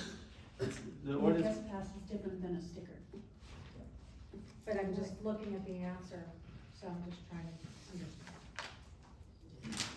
When you read the, under restricted parking areas, it talks about D placards shall entitle a vehicle, to be parked in a residential zone, used only by house guests or service providers during the stay. So that's what it says. But when you go to the number 3, it has vehicles displaying A, B, C, or D. That's residential, you wanna go to number 4. 4 provides the Okay. non-residential, It's- you can park there without the 3-hour limit. It's very clear, it's under 4, A and B and C are the only exceptions to the 3-hour limits. So employees have an exception to the 3-hour limit. Hotel guests have an exception in front of the hotel at which they're staying. So they have an in-pass, they can park outside their cottage, for instance. And then finally, the only other exception which really doesn't really apply. I don't know why it's under non-residential, but the Gilchrist median. Oh, I'm sorry, and that's a rear restriction, those parking hours. Okay, so it's the west end of Fifth. So in other words, any of the passes have an exception to the Fifth Street lot, 3 hour. Is that clear, Iman? So I'll say it more simply again. It's not. The only real exceptions are employees can park in any non-residential area, and they don't have a 3 hour limit, okay? That's one. Two, which is the third here, I'm gonna say because it's connected, easier to follow. On the Fifth Street lot, which outside of the downtown streets is the only non-residential, anybody with a pass, A, B, C, or D, is not subject to the 3 hour limit in the Fifth Street lot. Read it again, because it is actually more restricted. It says, as part of an event. Yes. It's only for an event, that Fifth Street. That's not every day. It's Yes, not every day. yes, okay. It's only for an event. As an event. Yes, that is correct, thank you. But that's, So you can you use. drive the Mack truck through that one, I mean, that's an Well, event, no, it's it- not every day that No. people are going to the restaurant necessarily, you have to find that as an event. But in order for an event parking to be exempt from the parking requirements for permits, they'll have to notify the sheriff. So, and which makes sense, because if your sheriff's officer's out there ticketing, it'd be nice for him to know that you have an event going on and this is where you're parking. And to be clear, currently, it says any tenant, an event sponsored by an organizations located as of January 1st, 2025 on Gilchrist Avenue are not subject to the 3 hour limitation. Okay, so it's not any event. Right, It's so the not tricky sponsored. part is that the focus really, I would hope, is no longer just about Gilchrist. This is about our community as a whole and the town. So you have a real working knowledge of the ordinance, but if you're confused and getting minor corrections, imagine, I'm confused when I thought I understood it, and you just confused me. I had no idea how anybody else is supposed to understand this. I hope we can simplify it, because even if the Q&A kind of contradicts it, it's confusing. I don't think I'm alone here. It's not clear, it's ambiguous. May I just ask a question? Yes, sir. When, again, this goes back sort of like the Federalist Papers of why, things were first done. But I'm serious, from the commissioner's perspective, they define, and Gilchrist, I think, is one of the loveliest streets in all of Boca Grande, and we all have a vested interest in it continuing to look nice, right? And there were comments made, certainly today, by one of the churches there, and they were concerned that they wanted more parking going down, let's say, further south. Just out of curiosity, why was that proscribed? Why couldn't they have 2 more blocks of parking? I think he can make no more, I'm hoping. No, he doesn't, and I'll tell you why, but go ahead. Because he wrote it. No, I negotiated the agreement between the neighbors and the churches, and that's where it came from, that's where. His lawyers wrote the. Well, that's part of the protagonist aspect. Yeah. But from a legal perspective, so you're saying it's not Lee County, per se? No. You don't care? I don't. That's why we're here. There's a parking committee that can make the changes. Correct, exactly. So I don't understand why 2 more blocks couldn't be acquired on a Sunday for the Methodist Church. I think they were the ones that were represented. Doesn't seem fair. Can I suggest that we put that on the agenda for the next meeting, so that Already is. we give notice? We will. Well, who's gonna educate us? You say you negotiate the contract and it's not the attorney. Are you gonna educate us? Now, I think neighbors will come speak for themselves, and the churches will come speak for themselves, and we'll all learn. Is there a document? The document is, they both agreed on the language that is in the ordinance. So is there an undisclosure aspect to any of this? I don't understand why there wasn't, when the neighbors showed, I don't know how many neighbors there are, 8, 10, and they agreed with the churches, whatever it may be. So I could go to the church and find out. You can, yes. I don't think it matters, it's just what's in the ordinance now, I'd and we deal encourage with it. people on the committee to also, you know, do their own investigations outside the meeting. Just make sure you don't investigate with each other. Chap at scope, I will get the document and I'm gonna send it to Nathan. Here's Mr. Weber's point is correct. How it came to be, and why it came to be, is probably secondary to what have we learned? What does the committee see as necessary changes to address? It's entirely possible that particular church, I don't know what the church name was, didn't fully understand the limitations or agreed to the limitations, and now we need to make the changes. I think that's kind of what he said up here. It may be something that the entire committee agrees that, yeah, okay, that makes sense. It's an oversight or it's an undersight, whatever site it would be, then address that. But when we get to it, we can talk about it. Can we make sure that's on next week, next meeting, whenever it happens to be? Okay. We're gonna get to that agenda next. Wait, I'm sorry, so can we go back to the house guest permits? I think I personally left unclear. So if Okay. we have a house guest and they have one of the little paper permits in their window, they can park in any residential zone, but they can't park but 3 hours downtown? Is that what you said? Unless it's an event that they are actually at. In 3 hour parking. They have to be. They need to Still- stay 3 hours. It's not a permit. Anybody can be in the 3 hour parking for the 3 hours. Okay, but if my house guest goes to the temp and it takes them 4 hours, They're gonna get they could get a ticket. And So, owners have to file. Remember, right, this so is if only they 9 to go, 5. right, no, I'm clear on that. I just wanna make sure that when I give my guests the little passes, that I know what we're supposed to do. Okay, that's, Okay. I think you're correct. There is a limited exception, and then there's also, if they're going to a church. Hillcrest on those, But the residents, yeah, Hillcrest yeah. one is actually more than 3 hours. but- Okay, thanks. I think, Can I point out one other thing in the ordinance that I've heard could be an enforcement issue? okay, go right ahead. I'm looking at where I've left off and where I'm going. Sure. It's just, the ordinance is written so that it allows anybody to park on a residential street that is within 1 block of the location of a event or a meeting at a church, basically.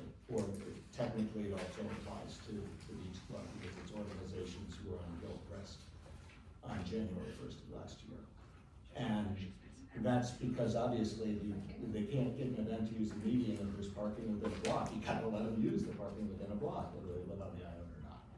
It's been pointed out by the sheriff to me that he doesn't know how he's ever going to enforce that without some indication of what they're doing. So I just wanted to let people know that currently, if someone gets a ticket and they're parked there within a block of their church, to go to the church, they can challenge the ticket because the ordinance says that they can do that. But it's clear not to challenge it to you guys. Right. Yeah, This is not how the real world works. I mean, we're coming up, we're constructing something, that I guess you were very much involved with you and your attorney. But the complexity, it's not very clear. We want it short, concise, and pithy. And then people can understand it, and lieutenants of Wiki can enforce the regulations, has no problem with it. Mr. Chairman, can I suggest, I think we defer these conversations for proper, when there are proper amendments or proper proposals, that we have organized discussion. Yes, I agree. Because I think the free form here is just not gonna be effective. I agree. I was flagging it because it's the content of the ordinance. Mr. Chairman, may I also suggest at the next meeting, we rearrange? So all those people down there who can't see the people down here or hear them, we really need to have much different configuration. We're gonna try to Totally agree. maybe use the stage if we're up here. Yeah. Thank We understand. At first, when attendance starts to die down, then we're gonna probably find a different venue so that you can be around tables and not holding things in your hands and that kind of stuff.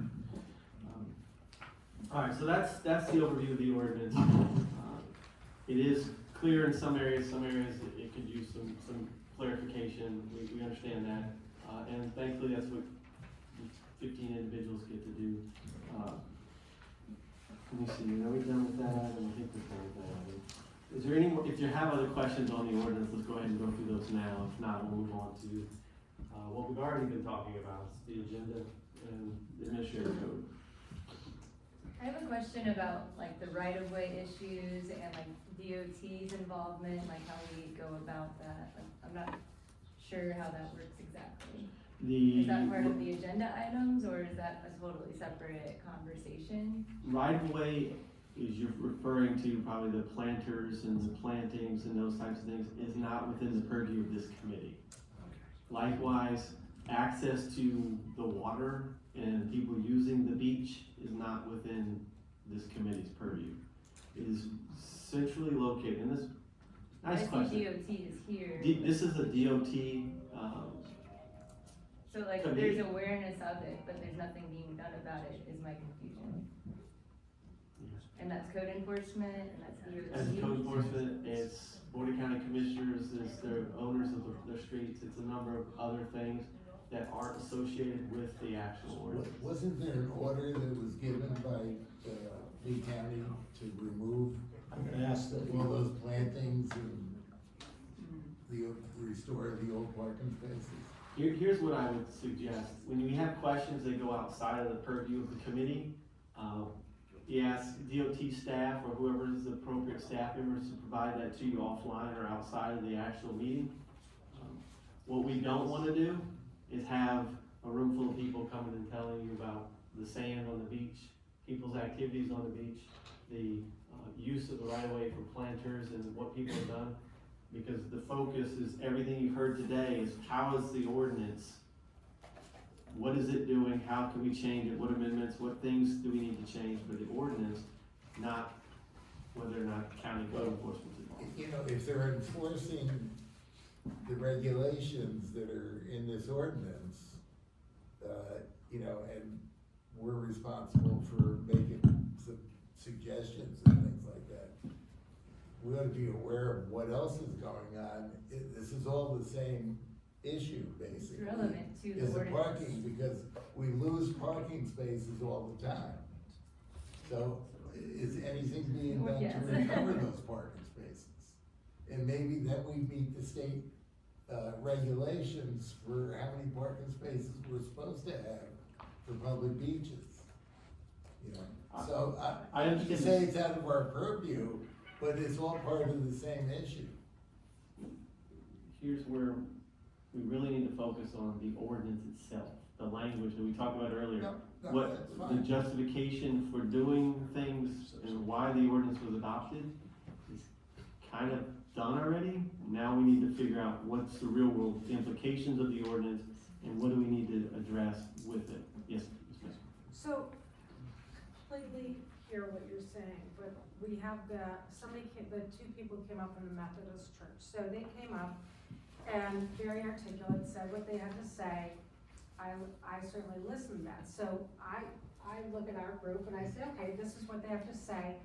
But to do that in a box doesn't make sense to me because I live right there and there are, for instance, out of our purview, 32, I believe, have counted illegally planted out spaces. So I'm supposed to stay in my lane and say, I'm sorry, church, you get more space, or perhaps you can move down to 2nd or 1st Street with your parking.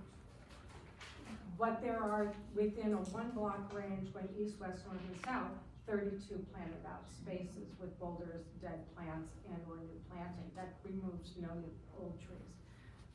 Not sure that makes a lot of sense to me, so how does our committee do that? When there really should be a parallel run. I understand what you're saying, But it doesn't make sense to me because there should be a fair playing field that. How can it not be in our purview for this committee if we're dealing with parking issues and parking spaces are disappearing? How could that be out of our purview? Well, let me answer. I don't understand. Let me answer with the very first sentence I was supposed to say already. The administrative code and the ordinance work together. There's a lot of overlap with that.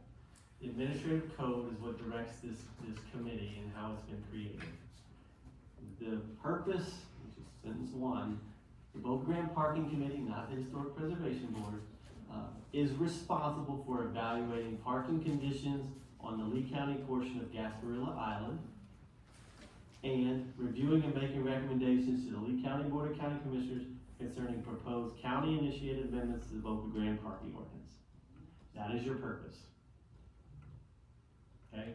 That's what you're created to do. Now, if you want to consider plantings as part of evaluating parking conditions, then as a committee, you're free to do that as part of an agenda item. Your recommendation to the board is gonna involve the ordinance. So how you square the two is gonna be up to you guys, and points of orders and individuals. This meeting is a lengthy one, but wait till we start doing the actual work. We're gonna have some very long meetings, and if we're bringing up ideas about access to the beach and quiet title actions and all these other things that aren't within your purview to make a recommendation to the board, Well, I don't think. there's a lot of people out there that waste It time. sounds like we are free to decide to discuss the issue and try and come up with a way to have a correction, something put in the ordinance that would help. And whether that be accepted or not, or whether we can find a ways, but we're welcome, because it's part of evaluating parking conditions on the island, to discuss the matter and see if there's something to do about it, and that is within our power. And if not, we're all individual citizens and we can talk to our commissioners. That is correct. What this committee is not a Charlotte County Tourism Committee. It is not a place to go for ADA accommodations. We have county staff that are involved with that. This is not responsible for landscaping rights of ways. I don't want people coming to you guys and say, well, we want you to re-landscape Gilchrist Avenue. That's not your role. We have a dispute resolution process going on with the Charlotte County right now. This is not the forum to discuss that. That's not within your purview. What may be within your purview is a result of that, which comes back to you for discussion. Because it is a sort of a litigation matter, I'm not gonna get into details of what they said is right or wrong, or what the county's responses are. Yes, ma'am.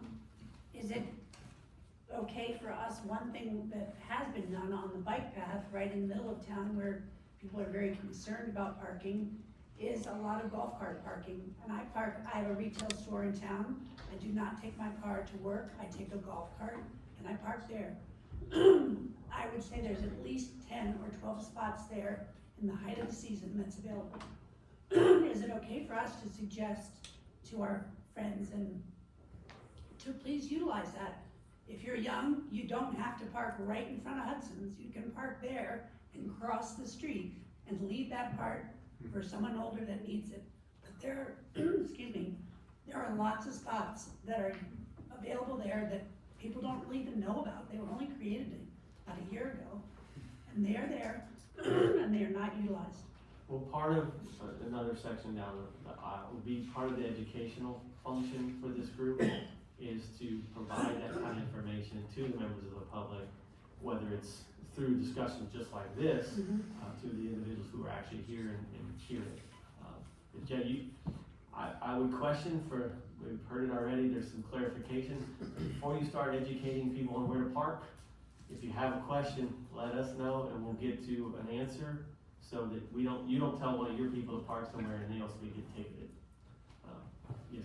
I'm gonna suggest that we let you get through the rest of your presentation without interruption, and we'll see what questions remain, because I think some of our questions are.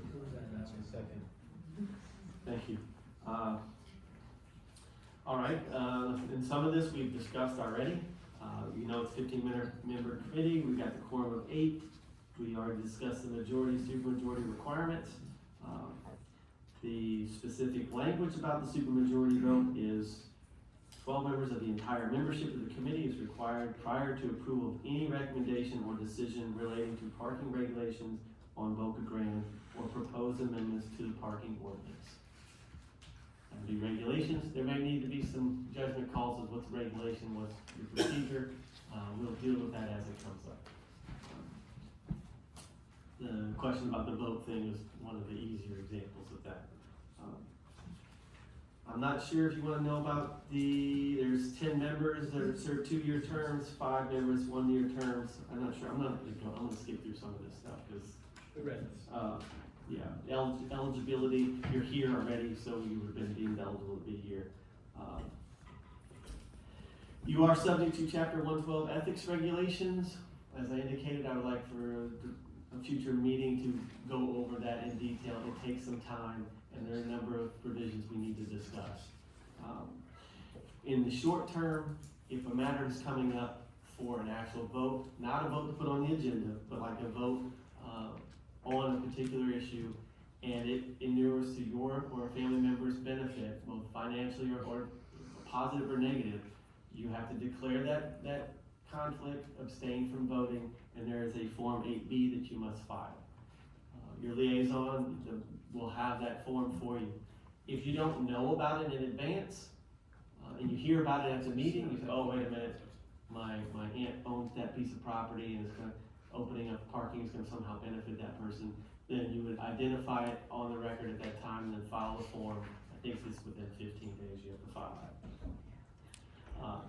There is I hate to interrupt you again, but from my point of view, I can't vote on anything because parking on the island directly affects my business. Okay. If there's no parking, I have no business. There's a question on class, and not like first class, second class. When you're talking about conflicts of interest, again, it's very specific. There's a lot of rules to go with it, so I don't want to do it. Right. But so I'm not wasting my time. You're not. If you're part of an overall class of people you're put on the committee because of your experience, and that's why that's important that you're here. The makeup, when you look at the eligibility of individuals to be on the committee, it's all geared towards individuals have an interest in the Lee County portion of where the ordinance applies. And you as a class, well, the island is a class, and then we start working in. If we're talking about something that's specifically in front of your business, I think that may apply in some not you, but some individuals may have a business where we want to open up parking right in front of it. I would suggest you abstain from that vote. But the other items, You're saying that it was only in front of their business as opposed to. yeah, because I think there's there's a couple businesses here where there is parking. So that would be abstaining from the vote, but not necessarily, saying they couldn't participate in the discussion. You can participate in this, you've got to disclose abstain from the vote, but you can participate. Now, there is another statute that requires, if you were here and you're present for the meeting and a vote comes up, you have to vote under Florida law unless you have a conflict. You cannot get up and say, I'm abstaining, I don't like this, or whatever. You have to vote. That's just, it's required. No matter what Robert's rules are, no matter what what we want to do because it's easier, no, you have to vote. Okay, let's see. Powers and duties, okay, I'll go through this really quick and then we'll get to the next meeting, next item. To adopt its own procedural regulations, you have that authority. To hold public hearings and consider and make recommendations concerning county-initiated amendments to the Boca Grande ordinance or other Lee County DOT and Parks and Recreational projects impacting parking on the island. It's very specific. You're not a Parks and Rec committee, but if there's something that's going on that we think you need to look at and provide some recommendations to the county on as it would relate to parking, we'll bring that to you. To inform and educate the citizens of Lee County concerning the parking regulations applicable to the island. We can hold educational programs, seminars, other similar presentations. This goes to the point we were making earlier. And to advise the board on all matters relating to parking regulations on Boca Grande and the island. And to the catch-all, to undertake any other action or activity requested by the Board of County Commissioners. The meetings you have to at least meet once every 4 months at a date and time to be decided by the committee, unless there is no business pending. There may be a circumstance where the chair needs to cancel a meeting because there is no business, or if you've asked for staff to, for example, provide some presentation on a matter and they're not ready and they notify, hey, we're not gonna be ready, the chair has the authority to cancel the meeting in advance.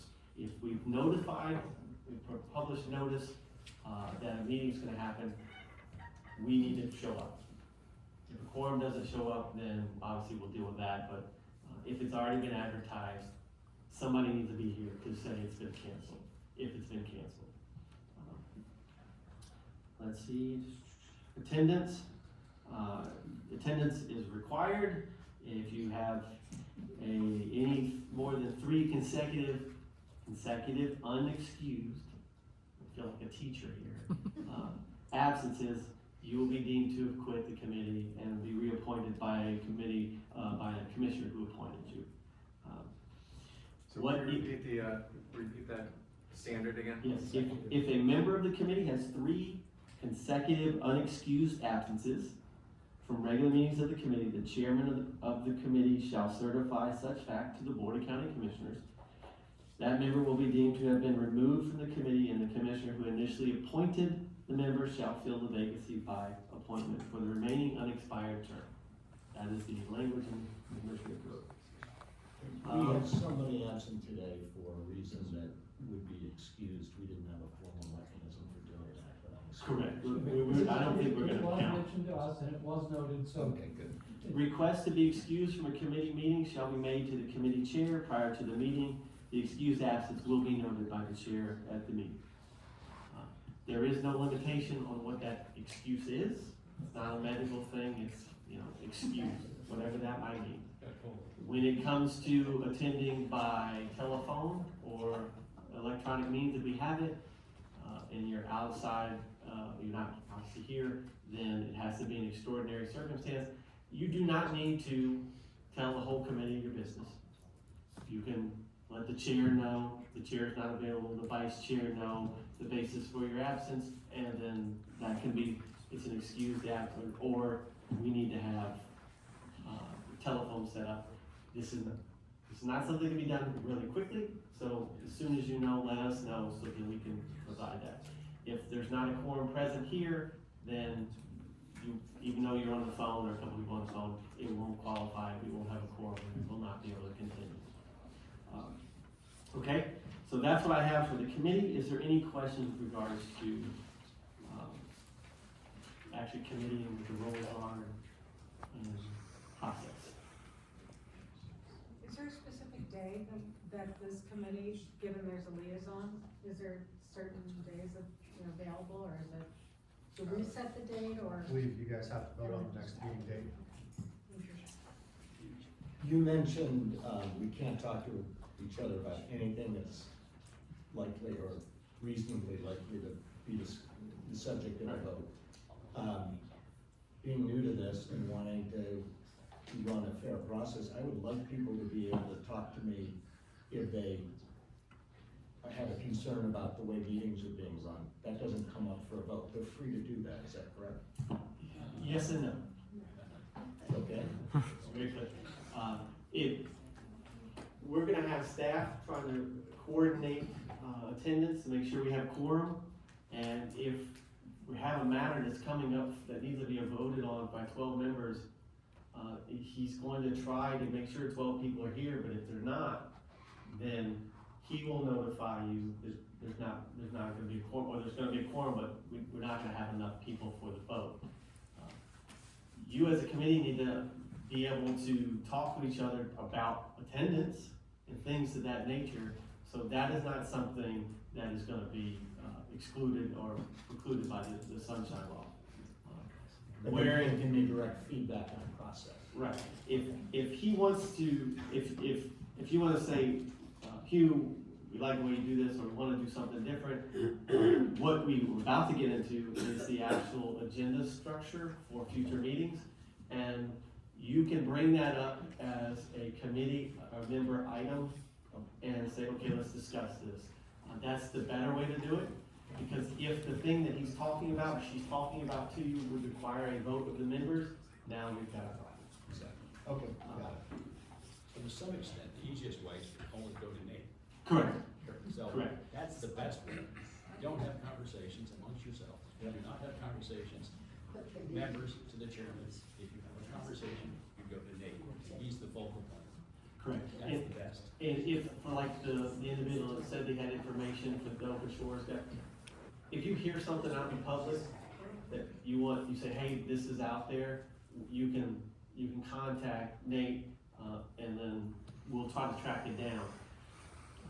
Which then brings you to the question, I don't know that we actually formally decided whether you want everything sent to you, or just what committee members want to send to other committee members. How would you know what other committee members want to say? Well, you, just like what you just said, We you'll have something that we just contact sent to you. Nathan and say you want the committee members to have this.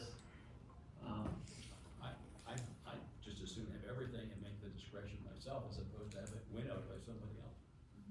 Okay, yeah. That's one guy's opinion. I'm not speaking, obviously, for my colleagues next to me. We kinda need to know, because we don't wanna Can we be change it later? the arbiters Say, give us of a what second. is or isn't. Too much. Does anybody have an objection to that? Maybe we can. I'd like to know how much Yeah. volume of information we're Right. talking about. I agree. Like, let's have a little discussion about it. We Like, don't what are know. we talking about? How many emails do you guys get? I mean, how big are these emails? I don't wanna get into it. Well, the particular Open Shores people have provided, documents, I don't know, it's would be deemed outrageous as far as size go. We've had a number of individuals contact the county about ADA and requests for ADA. Those aren't in themselves lengthy. And then I think we had a couple other things that have come up. I spoke to one individual before the meeting. She trusts, a friend of hers wanted to provide information, but we told them they needed to be here to present it to you, because we're not gonna present it. That looked fairly thick. So we don't know exactly what's gonna happen. In terms of volumes of emails, do you have a just order of magnitude, like, of the kinds of correspondence you get regarding parking? I mean, are we talking thousands, are we talking tens? No. Or is there Can I would just make the suggestion that if a member has something that they're aware of, that they would like sent to everybody because they think it's relevant and it's a good use of everybody's time, then you can request to Nate to send it to all of the committee members. If there's, something that, we don't need to see stuff that really won't inform our decisions here, but I think just use your judgment, and if you think it's something that would be useful to other committee members and a good use of their time, then you send it to others, to the committee. I don't disagree with you as well, but I think what I'm a little bit worried about is I think what was proposed is that every single piece of correspondence Yeah. That goes and straight to the comment that goes county. to the county, we would get, and I was concerned that might be a lot of stuff, but maybe it isn't. Can we make individual decisions to opt out? So in other words, if some people wanna see everything that you get, Just, let's not stand in the way of That's- it. But if Yeah. somebody doesn't Here's- wanna here's- get, here's have what it we'll- filter their own. from a staff's perspective, we will forward to other committee members information provided by the committee members. If you want to see everything or anything that comes to the county on behalf of individuals out there, just let Nathan know and he will be happy to send it to whatever email address you want to provide. And then one other thing on this topic, because I know there's some materials that have been sent to the county that contain factual accuracies, very misleading statements. If you know something to be factually incorrect, can you please inform us of that when you forward the materials, so we don't spend time, because we can't tell each other And to have inaccuracies, I'm talking about only factual stuff, not opinion. I would not want staff making that determination. I know specifically the document you're talking about, and I addressed that to the people that it was sent to. But ultimately, what I'm trying to get at is Nathan's gonna be your clearinghouse for information. The easy part is if a member wants to send other stuff to the members for educational purposes or for an item coming up, that's fine. We don't wanna be the ones to have to decide what is or isn't prudent for you to have, because there are a number of things that have come forward from members of the public sent to county administration saying, hey, present this or provide this, we want you to do this. And we don't wanna be in that position. Not that we can't, but we just don't. To be clear, we're only talking about forwarding information related to things that fall under the purview of this committee, is that correct? That's correct. I personally don't mind having them sent, but if you had a portal that we could go in before a meeting and just read it, and then it's read, it's done, if we want to print it out for the future, whatever, we could do that too. Is there such a thing? I don't know. I know we have e-comments for the board, but I don't know about creating a clearinghouse for all that information. It's entirely possible we can do something in the computer system. You could look into it. We don't have anything set up now, but we can look at doing that. All right, yeah, Nick. This was handed to me by a member of the public. That's the forum. one. This is, they were asking me to disseminate this to the committee. Is that, That's the one I told that we're gonna have to figure it out today, and Okay. based on what I'm hearing, scan it and send it. okay, sounds great. All right. So, I have a question, so there's an email address that's set up to Boca Grande Parking Committee, right? So Nathan monitors that, is Yes, that ma'am. correct? So is Daily. that a lot of the information that we're talking about getting? Anything that I get that is for the board, and I only can speak off of what we've done. Okay. I've shipped out to you guys in a prompt and prudent manner. I haven't held on to anything. I've tried to be as transparent and as fast acting as possible, because I've wanted you guys to Do we have. have access to that? Have you already sent us stuff? Are you not receiving correspondence from? No, I'm not. I mean, we got a couple of emails from you, but that's really all we've gotten. That's all I've got. Oh, okay, so you haven't gotten anything addressed to the parking committee email? No, Got it. I have received correspondence from citizens who wanted me to address their item to you. And at the meeting, and I told them that they needed to be here to address it themselves or have a representative. And so those really, and that was just a few items. Other than that, and I apologize for my ignorance, Ms. Stillwell, for saying reply to all in the very beginning. I apologize for that. I was completely unaware. Mr. Jacob educated me, and that will not happen again. So I'm learning as well. So I appreciate your patience with me. Yes, sir.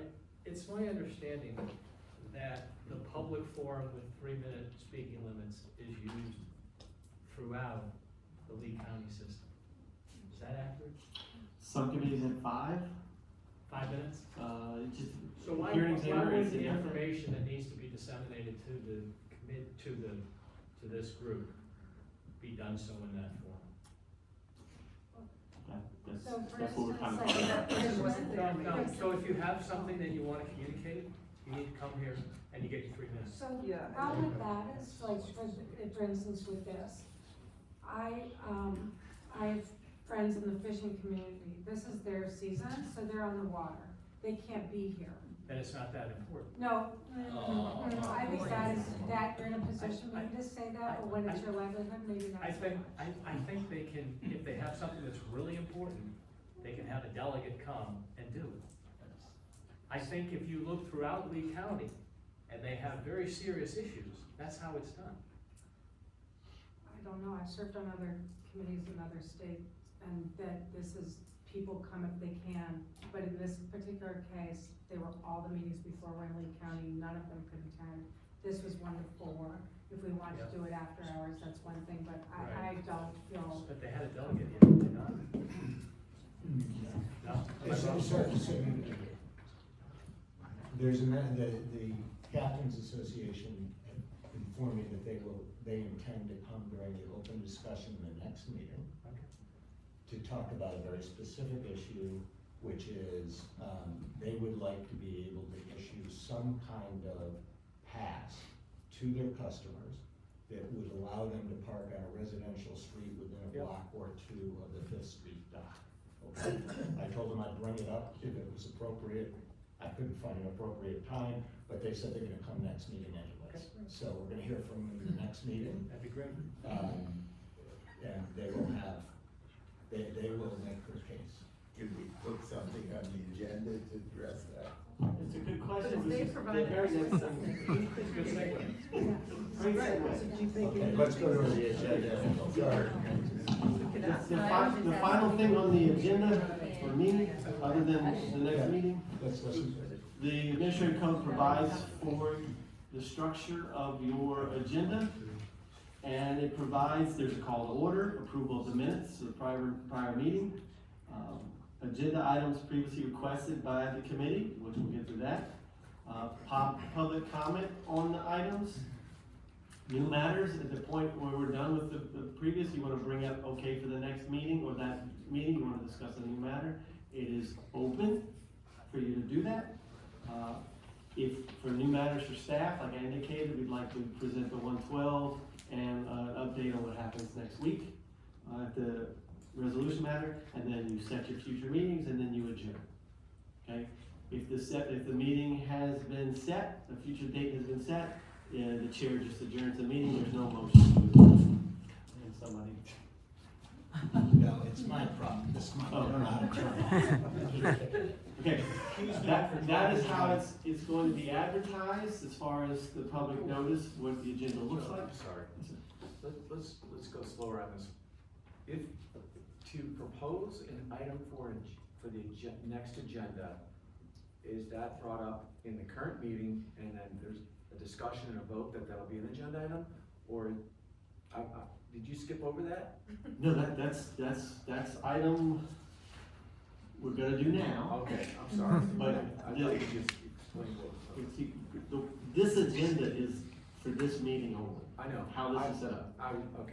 He's I was about to very tell us. curious on exactly how agendas, Okay. on the, He's how about to agenda tell us. got on the agenda, how it's discussed, how it's voted. So for this meeting, we are now going into setting the agenda for the next meeting. Okay.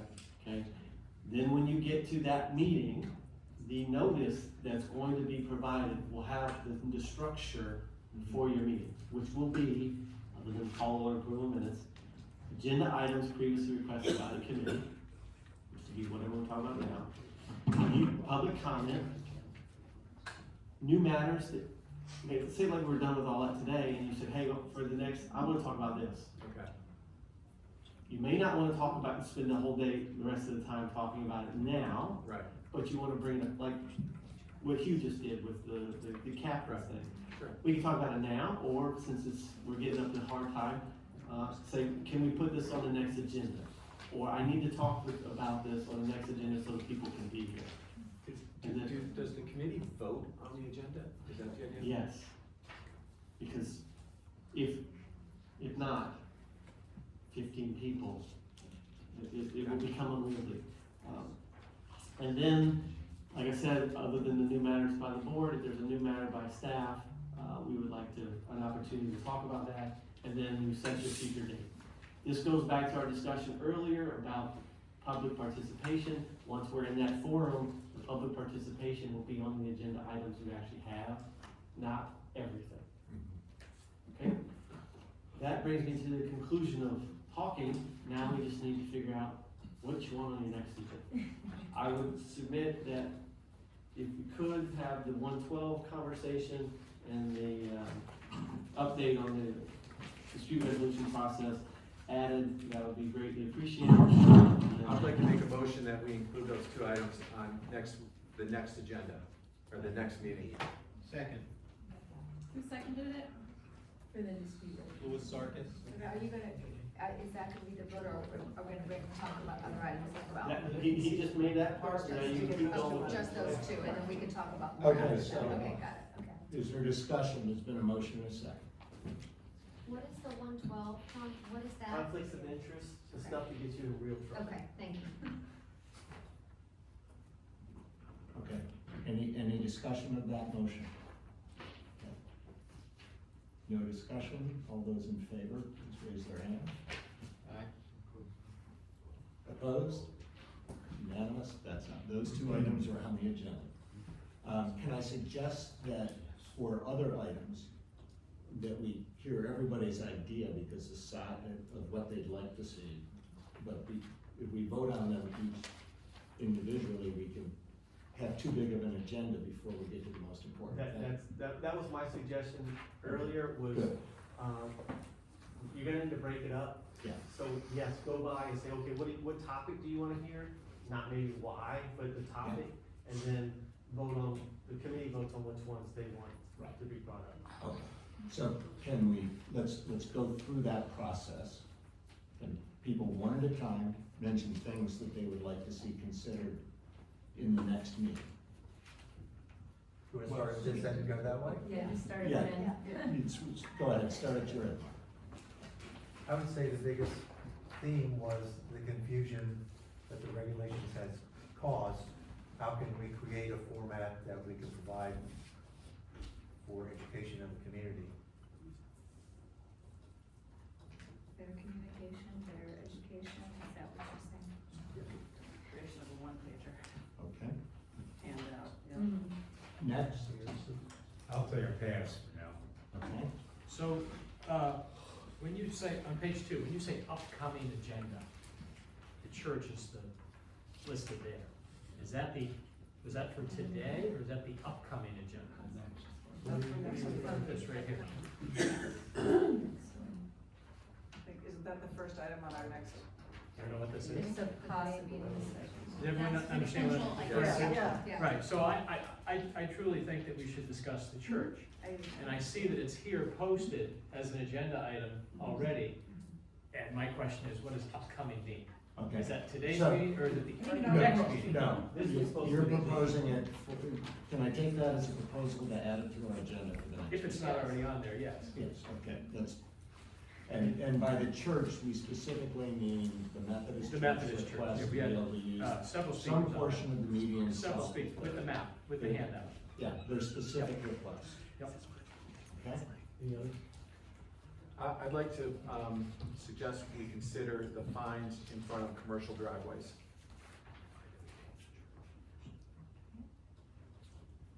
I heard several people talk about, having rules in the season or off-season, and I would like to be able to discuss seasonality. Okay. And, so are we talking about the general topic of a relief of the ordinance for seasonality or a specific proposal? Probably just talk about it in general and come up with conclusions from that.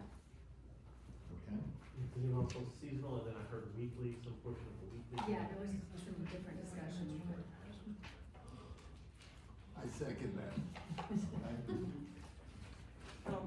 I'm wondering what was what in the packet that was given. I was given something about the Methodist Church topic, and I'm wondering if that was that, packet of things that should I be haven't given read to it the yet. committee. I'll read it. But there's Yes. another, yeah, I have something I can give that's on another, That packet was dealing with the impacts to businesses, she has. oh, actual something else, okay, information. so then so Methodist Church, I just have something that I'm gonna give you afterwards, so it's what you, what's, same thing. And if we could ask the captains to give us something so that they can officially be talked about. If they could give us something, yeah. If they could give us something in advance. Just put them on the agenda, they can come and make a presentation as part of the agenda. Oh, okay. But if You there's- don't have to define what you want it on and how you do it. Okay. The fact that you make, give them ideas type of thing, sure. We just need to know who's involved and to suggest that they come to meet. well, I think we just put out a topic and it'll be public and more than one may come, because there's a few captains organizations, guys, organizations. When the item comes up, we gotta have somebody to present it, to discuss it. I mean, you can talk about the item, like, but if the individuals aren't here, we like to give them notice to come here and. Well, yeah, okay. Can you have a public discussion, put it on the agenda as a public discussion item? Somebody proposed that we. Okay, I would like, well, it hasn't gotten to me yet. Okay, but Hugh trust me, I will.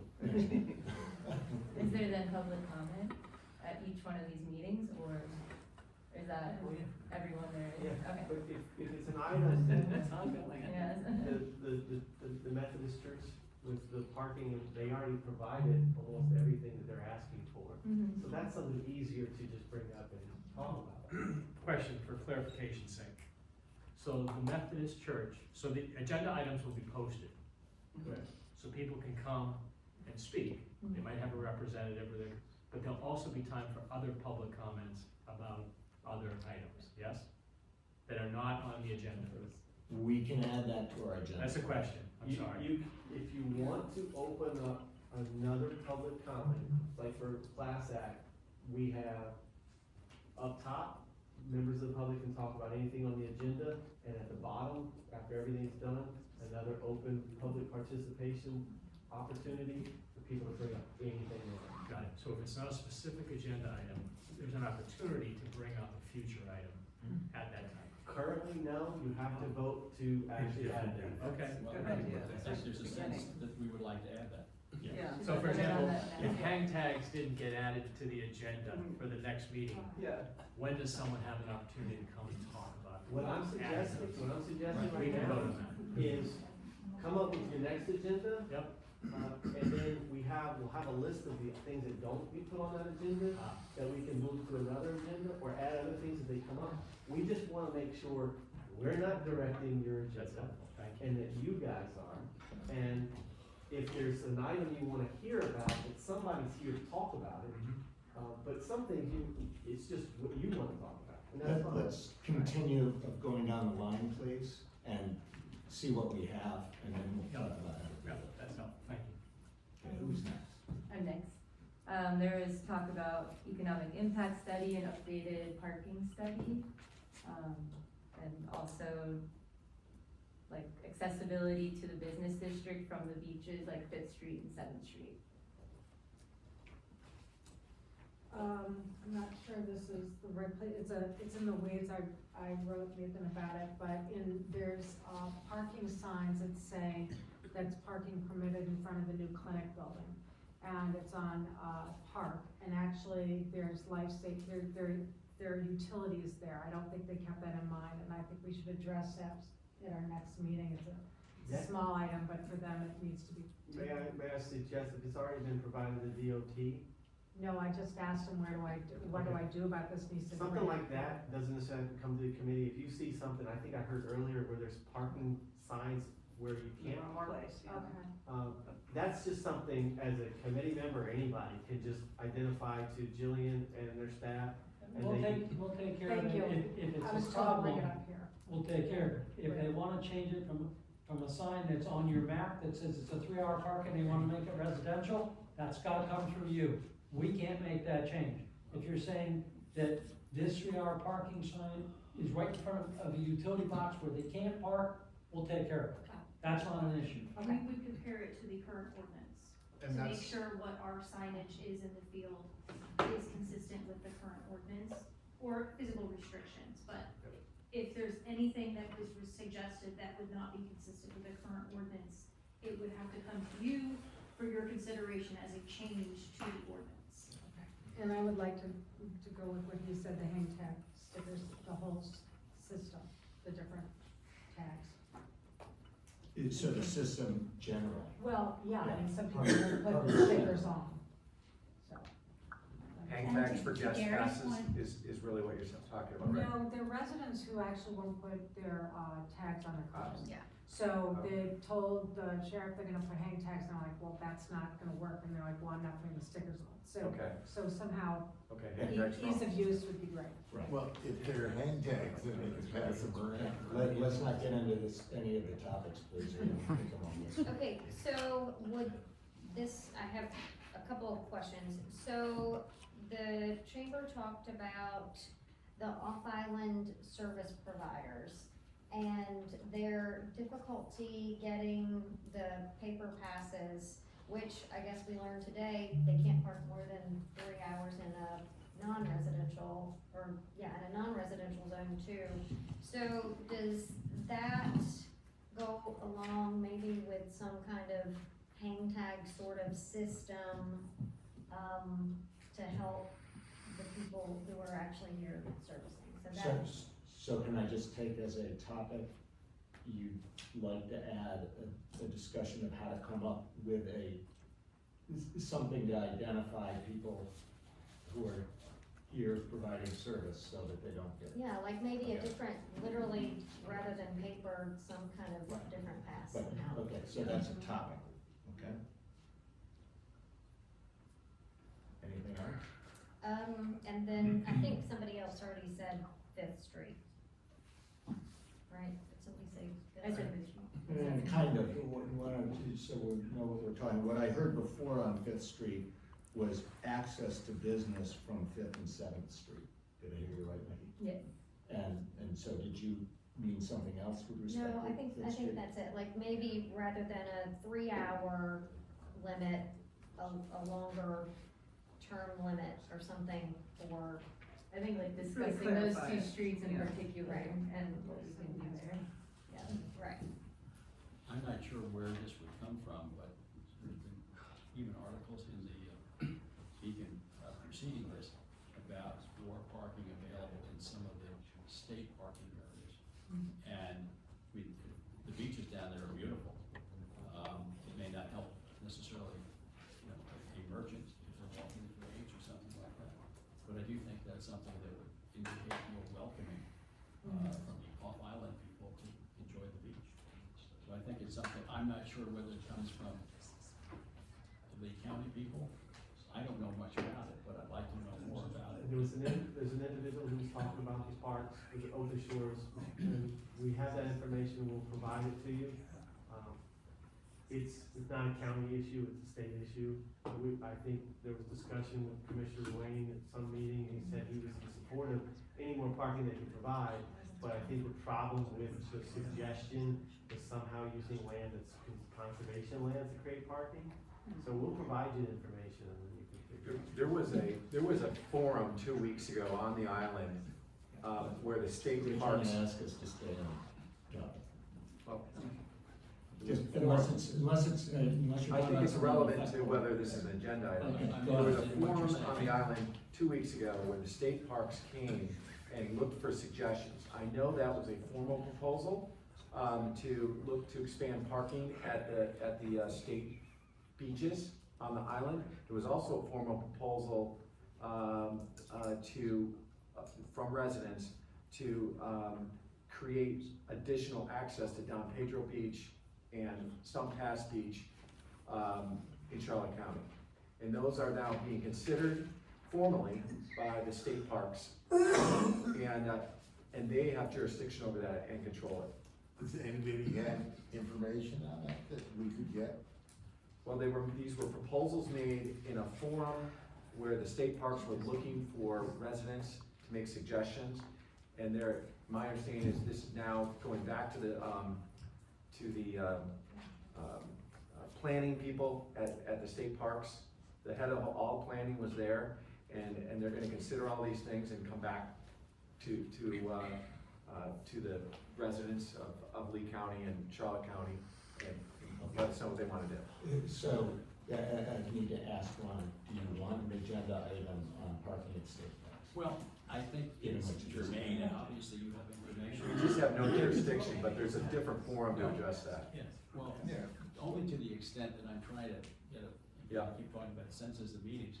I mean, it would be one more check, good housekeeping seal of approval check, if this group knew that this parking committee had heard the information and supported it. I'm not saying we can't approve it. Okay. But I think it's something that is indicative of the move. Maybe, no matter maybe what take we're some trying. sort of vote to support additional parking at the state Correct. parks? Correct. Okay. Okay, thank you. All right, so is that an agenda item, or are we gonna vote on all these? We have a longer We're gonna list have than we to- can reasonably do in one meeting, so we're gonna have to decide which ones we wanna do. I just wanna make sure that the thing about, the fishing guides. Yeah. On the agenda is, I think we're gonna give opportunity to be heard.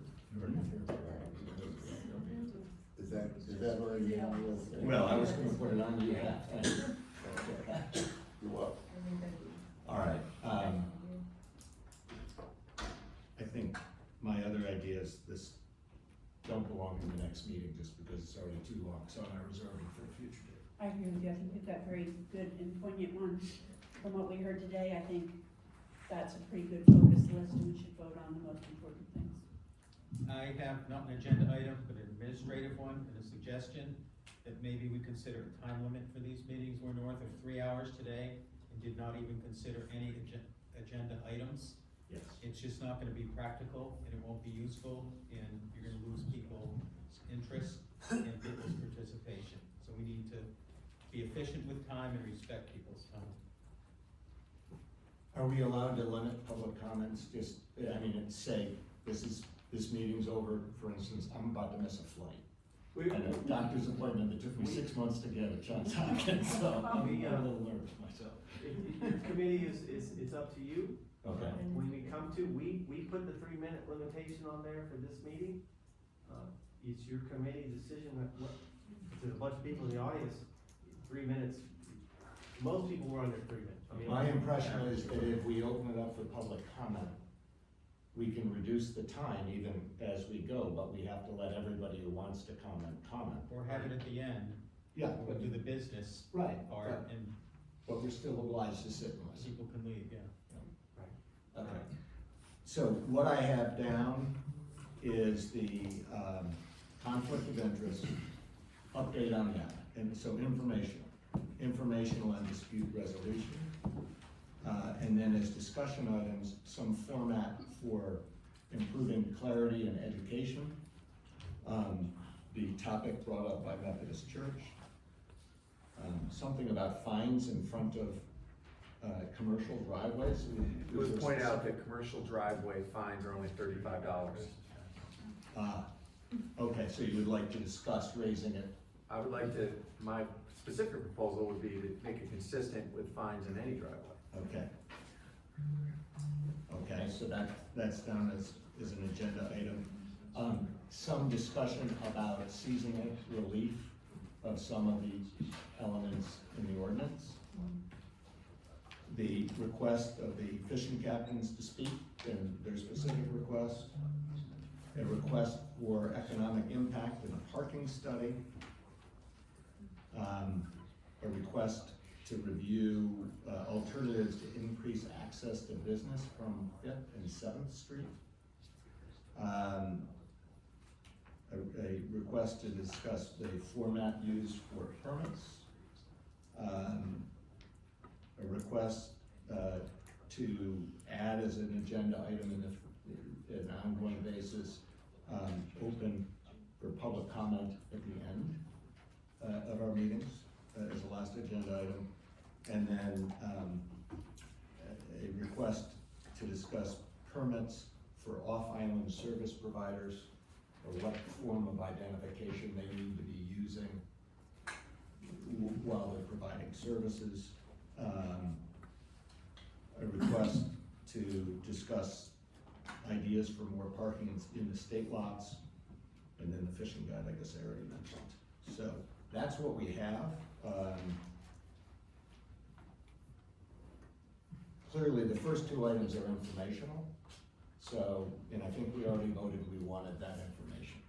So I think what is left is to decide which of these others need to be discussed in the next The meeting. church is in there too. Yeah, the Methodist Church proposal was, so I'm just, hope I'm not out of line, reminding people we have formal proposal coming, I think, from the Methodist Church, or they've made one, so, that perhaps deserves a special category because we've been asked to consider it. We've been asked by the fishing captains to make room for them. And so then the other ones, I think it's a question of which ones do you want to try and knock off and have a discussion of the next meeting?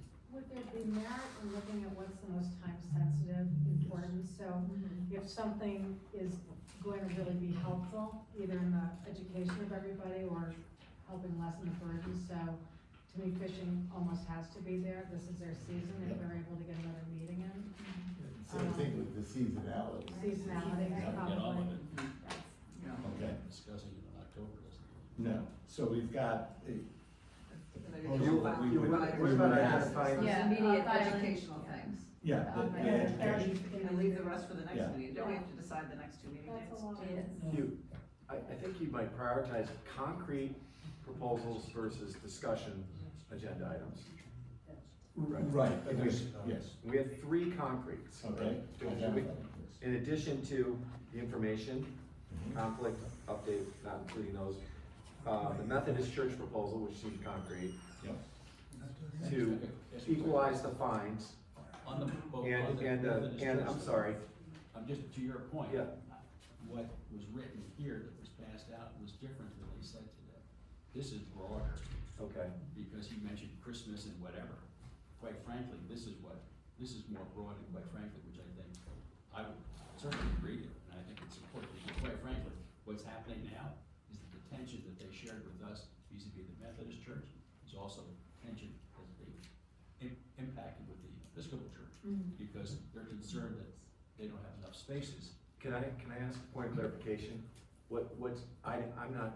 I didn't catch the nuance, what's different from what they proposed and what's on the paper? What I thought I heard today, the gentleman that made the presentation, he was more limiting, Right, I heard that more too. limiting Yeah. than what is He's written already here. given up some. Exactly, so I think quite frankly, if they looked at it again, this is what they should want, and I can. Well, how could, they just came with a proposal. Can we please not discuss the item? Yeah, okay. Well, but we're There's a discussing what's the agenda. Methodist Well, it's Church, already on. no, but the Yeah. Methodist Church would like to make. Okay. Can we let the Methodist Church Yeah. make the proposal, or we will discuss Put it? it on the agenda. We're putting it on the agenda. Okay. They will make their Yes. proposal. I believe you need to vote on the church. You voted for the educational items, but there was no We're vote for trying the to church. identify a Okay. group Yeah, and so see if we can the vote. educational pieces have been voted on, everything beyond that has not been voted on. Right, by educational pieces, you mean the dispute resolution and the conflict of interest, you don't mean. How many do you think we should end No, up the with? 2 Okay. educational pieces. Okay, so Yes. you were trying The to. third, Yes, the that will third be concrete proposal would have been, I believe the fishing guides would like to propose additional, give them the ability to issue permits to allow their customers to use residential streets within 1 block of Fifth, I believe, on Harbor Drive, Fifth, Fourth, and Fifth. I believe I think that's concrete. And your parking fines. For commercial Right, drive. and- Yeah. and equalizing I parking think so, signs, yeah. or, in front of driveways. So those are 3 concretes, and maybe we have 1 or 2 broader discussion. Like for seasonality, is that Yeah, something? Yeah, things that are time sensitive. Because it's time sensitive. So we have a proposal to discuss concrete and time sensitive. Yeah. Right now, the things that fall in those categories we've identified are on the concrete, the Methodist Church, the driveways, and the captain's request. On the time sensitive, we've identified discussion about providing some format for better clarification and education of actually what the ordinance is and how it works. And time sensitive, the seasonality topic. For the off-island providers, that's sort of. Now, in my judgment, that's Totally sensitive every day. Yeah, yeah, do exactly. we all agree that that's a pretty full meeting? Yes. Yes. Okay, so, does anyone think that's too much? No. All right, No, we have to- so can I have a motion to approve those items? I will tell you, if we do what we did today and open it up for any conversation they wanna have, and we don't limit it to the public, to what's actually on the agenda item, I know what we call less than concrete, somewhat nebulous, but when we're talking about an item for driveways, that should be 5 minutes max. Right. And if anybody in the public has a dispute with that, okay, then let's talk about it, but, there are certain things, what I call low-hanging fruit, that the committee members are just all gonna agree on, and we can just kind of put those through. Now, I will tell you that when we start getting recommendations for ordinance changes like that, we're not gonna go and do another ordinance every time. We're gonna wait till we get enough to do one. Can I, so are you suggesting that we consider not having open public comment at the next meeting because we already have so much and we wanna be respectful of time? What We I'm. limit the comment to agenda items, I mean. What I'm suggesting is that when the public participation comes up before the items, you limit it to the items that are before the board. Right. And you've had some very specific ones, and members of the public get up and start talking about beach access or something else again. As a point of order, somebody's gonna have to say, we need to stick on top. But there was one suggestion that we add to the end of our agenda, open public comment, and at this point, we're not deciding to do that yet. That you can, Unless, you can decide to do that, but it won't be it won't be a change to your next agenda. It'll be Right. a future one, if you wanna do that. right, unless we made that decision today. Strongly Limit the agenda to what's published. I would stick to it. Yeah. Limit You the can always discussion, change it. Yeah, limit the that's discussion to what's published for the agenda. And if there's Okay. a hue and cry, we can do it the next time. Yeah. All right, so let me just ask, can I have a motion I'll make to have that the motion. agenda, the additional agenda items be, and I'm gonna take them in the order they came up. Hugh, I apologize for interrupting. Yeah, Can I just get another point of clarification? sure. One of my personal things, I do not wanna be subject to hearing a proposal and voting on it in a half an hour, 15 minutes. I would like to know what I'm voting on in enough time for me to consider it, research it, maybe even talk to some constituents, right? Mhm. So I'm a little concerned if it's completely open, I won't see what the Methodist Church proposes. I'm a little concerned that we won't have time to consider it. And so, for me personally, I'd be comfortable if the actual proposal was out there 2 weeks ahead of time, or we defer a vote until the next meeting. I just want time to be able to consider things. And let me I say, would there's absolutely agree with that. there's two ways we can handle it. Okay? One would, we would put in a procedure that always required, a vote, 2 meetings for consideration. The other perhaps more practical one to use immediately is if you feel that way on any particular thing, you can vote to table it till the next meeting before there's a vote taken on the item. But why wouldn't we give, I love your suggestion. In some ways, let's say our next meeting, let's make it up in June. We could, make sure that the fishermen and the Methodist Church has the time to put together the presentations, Mhm. get it to Nathan, Nathan gets it to us. We get to the meeting informed. That makes much more Yes, sense. that's much better. Because if we only meet 4 times a year, there's nothing time sensitive about any of this. We are gonna be too late if in Yeah, fact the yeah, right, retailers, the restaurants and all these other areas. So I would like to put into place an opportunity for us to articulate out, maybe use the local newspaper that we are, please bring us your information. That's I'd be comfortable with that, where we would have, I'm just saying, 2 weeks of consideration. I'd be comfortable with that. And if there's a way to make that happen. I usually get, like, this other thing, I get it on a Friday for a Wednesday meeting. So because of staff, they've got a lot of other Let me things. just also remind you that when these items come up, some of it's really easy, changing the residential driveway to a driveway, things like that. Right. There's not a lot of information needed on that. When we actually get motions, recommendations to start drafting some language, that will come back to you before it's formally adopted. So there will be more than one bite of the apple for some of these things. So if there is something that you can't continue for another meeting, and you wanna say, hey, okay, I'm okay with that, let me see what it looks like, you're not gonna be bound by it until the final action. Maybe the thing to do is the And a chairman motion. encourage, I'm sorry, go ahead. Can I make a motion to adjourn? We need to 3.5 hours. There's a motion. So, I think the public should get an opportunity to speak before the meeting is adjourned. I agree. there's a motion to adjourn, is there a second, and then we'll have discussion on the motion. How about before that, motion to? This meeting or future? approve the We have to agenda? set a next meeting date, we didn't do that yet. Well, if he needs to Can we come, do he the- can. Okay, I'm taking these comments as comments on the motion, we haven't had a second yet, we don't even need to discuss it unless there's a second. You know, I'll second it, and Okay. but Hugh, if you need to go, you can slip out so you don't miss your I meeting. think and we I've can already given continue it on. up. Oh, okay, but. So, I don't know, maybe I would make it. Don't we need to set the agenda? Yes. We do, we need to Determine get the this next done. meeting. Yes, can we please just stay on point? We have proposed items for the agenda. I move. There's a motion to approve those items, there's a second, all in favor, say aye. Motion to adjourn, Aye. and a second. So we've gotta go back, there's a motion to adjourn and a second to adjourn. No, there's not. There was no second. I second Oh, the right. agenda. Okay. I'm seconding the agenda. Okay.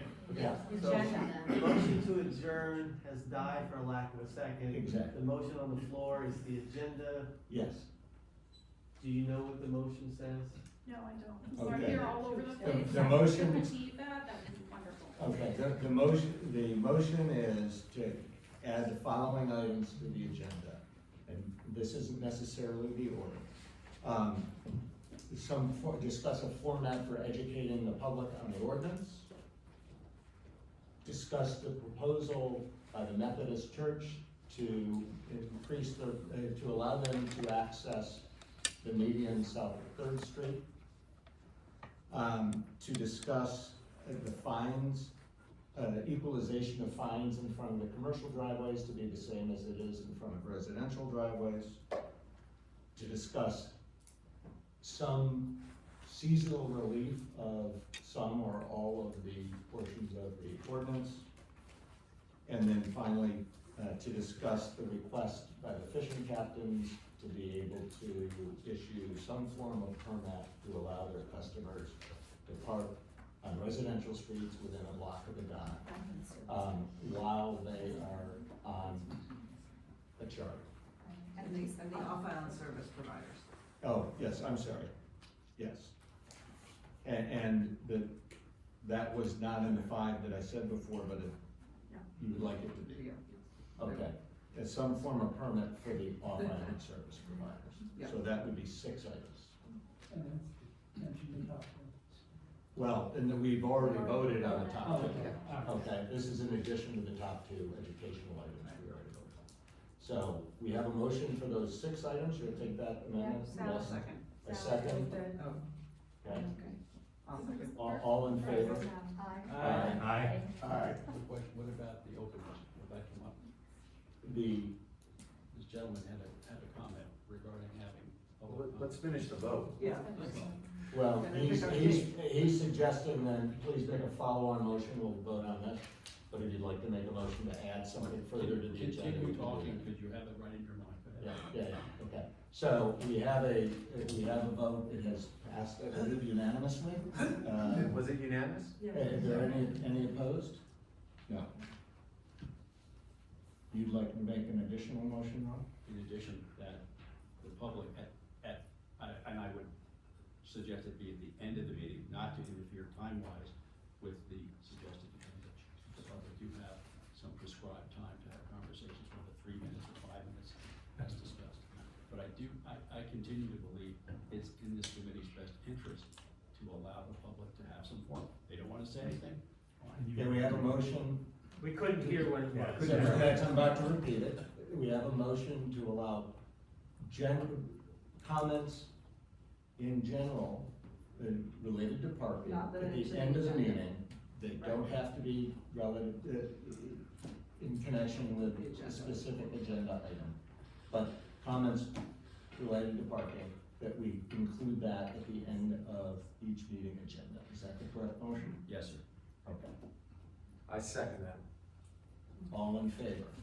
I, Oh, I'm sorry, any discussion? I'm trying to railroad here. Discussion? No. Did I interpret what you said incorrectly in that if we have public discussion alongside our agenda item discussion, that would be a much longer meeting than we would all anticipate? The first few Did I meetings, interpret that correctly? I mean, it's correct. The way this structure is now, and the way the motion is going to be, is the beginning of the meeting, you'll have a couple of administrative items, and then you'll have, public participation on items on the agenda, and hopefully members of the public will stick to those. And then at the end of the meeting, or after those items, one of the last, agenda items will be, matters of concern by citizens, not on the agenda, and that will be limited to only 3 minutes, or depending on the meeting length, a minute, whatever. Will you accept an initial 3 minutes unless we have to make a decision on the fly? Is it? Okay? That's fine. Okay. So that is the proposal. I will, Discussion. Discussion? So if we set a meeting from 1 to 4, we had agenda items published, and there was time remaining up to 4, the public could speak. So, Is that what I'm saying? that's not the proposal, are you proposing it be amended to have it? We haven't done the time limitation yet. Because there's nothing been about, there has not been a vote on. I'm not talking about today. I know, but we I'm talking haven't. about future structure. Right, we haven't voted on a time limit yet. Got it. So, what's being discussed is this.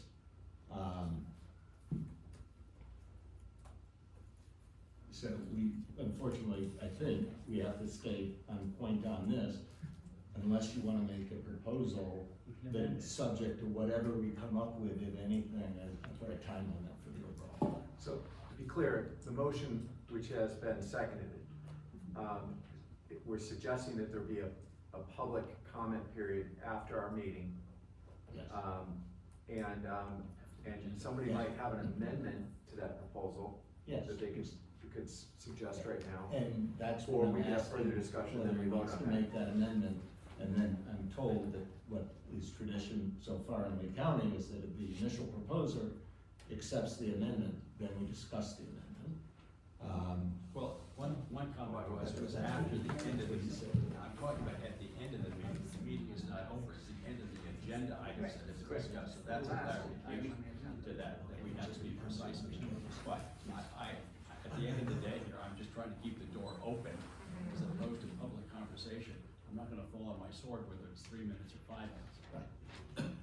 So if that helps you in your suggestion. I believe the suggested amendment was to limit public comment to keep the meeting at 3 hours no matter what. No, I think So the that's public comment section would be the end of the agenda items Yes. to 4 o'clock. So that the meeting could be kept to 4 o'clock in respect of everybody's time, I believe is what the Or amendment, 5 or 6, suggested potential depending on how long we was. determine. Whatever the meeting time is, Yeah, the just end of the assuming meeting 3 is hours. at the same time every day. Whether your agenda items take you the full length of the meeting or only an hour, you have availability for more or less public comments. I would rather keep it open and not restrict it. Okay, so the amendment's not accepted. Okay, so we now continue, am I right, with discussion So of far, what's been good. proposed? He can make the motion after this. You can make a motion afterwards, but right now we're discussing whether there will be public comment. Okay, are there any other comments on that? Okay, I think it would be very important for us to, back to what Ron said earlier, that we show that we started out as a little bit of a shit show earlier today, and we lost the whole audience. Yep. So we need to be very focused, and to Ron's point, we need to show that we are checking off some proactive things as a committee together that is going to appeal to the audience here, not just to us, but to the audience. And I think staying focused and getting that opportunity at the end would be very no, we lost the people that came in because they had something to They say. wanted to say. It wasn't They saw a the rest shit of the show at all. agenda. No, I think, Those doesn't people agree. got up and said what they. No, I didn't mean it that way. I meant, we were not very organized, No, we've we- never done this We're before. So we learning. need to Okay, be, please, It's the that's first not time. a, Okay, are there more comments about whether you want public comment? Nope. Okay, let's close discussion and take a vote. Are all in favor of adding a general public comment section to the end of the meeting agenda? Please raise your hand. You're saying unlimited public comment? Currently, that's what it says, but you can, okay? So how many do we have? Sure. 1, 2, is there, can someone who can see count? Does everyone have that? Are there any opposed? I object to the unlimited portion of it. Okay, but you have to vote on the proposal. You voted yea or nay? I will vote nay. Okay.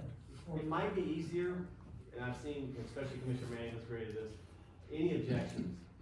Okay. If there are no objections met, motion passes. Okay. And then Okay. you only counted the objections. Okay, we have one objection. Okay, motion passes. Is there another motion? There's not a motion then. Okay, so is there a motion to limit the overall time of the meeting? You don't need, I personally would not suggest it, we're just forming. At some Early point, days. maybe You don't have we to- could do right. that, Okay. but at this so point, we don't have to yeah, discuss yeah, it, there's yeah. not a motion, we don't have to Yeah. discuss Set our it. next meeting. Okay, I move to set the date for the next Oh, Thank you. second. yes.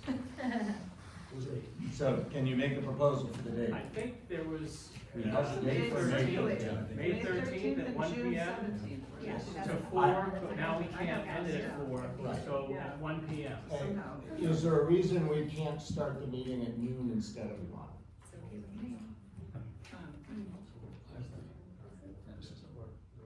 We should probably get a break to see if we can form. Okay, do we have a quorum, excuse me, yeah, let's stay focused, please, do we have a quorum for May 13th? Please raise your hand if you can come. So I think that's world's richest. It is World's Richest, and I'm on the board, with the chamber, and I'm supposed to be. Okay, so, can we wait? okay, let's put hands down, please raise your hand if you would not be able to attend the meeting on the 13th. Can you count, we were just blind here. I just wonder, can we just do like one of those things where Nathan sends out Yeah, something and throw out some dates? And there's no reason we can't reply to all on our availability, is that correct? That is correct. Okay, Nathan, let's, it doesn't look like the 13th is gonna pass, we can continue discussing it, but. Hasn't the 13th been on our calendar? It's- Since this was established? Yeah, but this was on our calendar, Okay. despite the fact it didn't really work Okay. for us. So. My next proposal? How many objections were there to the 13th? There, One. two, so. You Actually, don't I will, need a I will object. It's also the Because- meeting that we're discussing fishing, so the fishing people will not be Yeah. able to attend, Yeah. so it's, it doesn't make sense. Yeah. If we don't do it. Let's then we're gonna continue miss the the conversation. Well, then can we? What about the day before? I move to reopen discussion of the. Sometime in May, particular yeah. date. That's not a And target. will you accept an amendment? Will you accept an amendment to have a process where we, within the next week, Nathan gets a hold of us and we say what our availability is and he proposes a date? If we go outside of the dates that had already been identified by Nathan, we have to confirm availability of the facility. Or an alternative? Nathan provided those dates because those are the dates that this facility would be available. Right. Okay. Okay. Let me keep just, that in mind. yeah, and please keep in mind, there are a lot of facilities on this island that might be more readily available. We wanted to keep it at a county facility so that it's a county committee and it's, kind of, this is under our purview, and so keeping it at a county I facility. understand, but if it means we can't meet, Neutral. then it's not fixed. So, we'll see. You're never gonna get 100%. I understand. So, I still ask, will you accept that? If not, just say no, and we'll keep moving. Will I accept what? That instead of picking the 13th, we all answer Nathan's email within a week saying what dates were available. It may turn out the 13th is the best, but we figure out what dates Yes, it works. I will accept that. Okay. People So- know now. But I also have another proposal. Okay, can we vote on this one, please? Yes. Maybe just one comment on that. If we're gonna do that, just make sure we don't beat up staff because they choose a date that actually some people don't want. We're trying not to gerrymander any meetings, but if you miss 3 people, that means you have to have a unanimous decision on anything about a gotta be a John Hopkins at 8 tomorrow morning. I just missed my flight, so. Yeah. But I'm just thinking that if there's the June date as well. 17th, Can we Yes, see, you can please ask. but can we see right now, maybe we have everybody for the June date? I don't think we have June dates for the. You know, I think it's, you know, we waited a long time for this meeting, I think. Kicking it down. Yeah, I mean, and we're at the end of the summer. So what do we want to do? I wanna do something in May. Yeah, no, I don't think she's proposing we don't do them, she's trying to just figure out if June. Might as well lock in Yes. It's not May. No, No,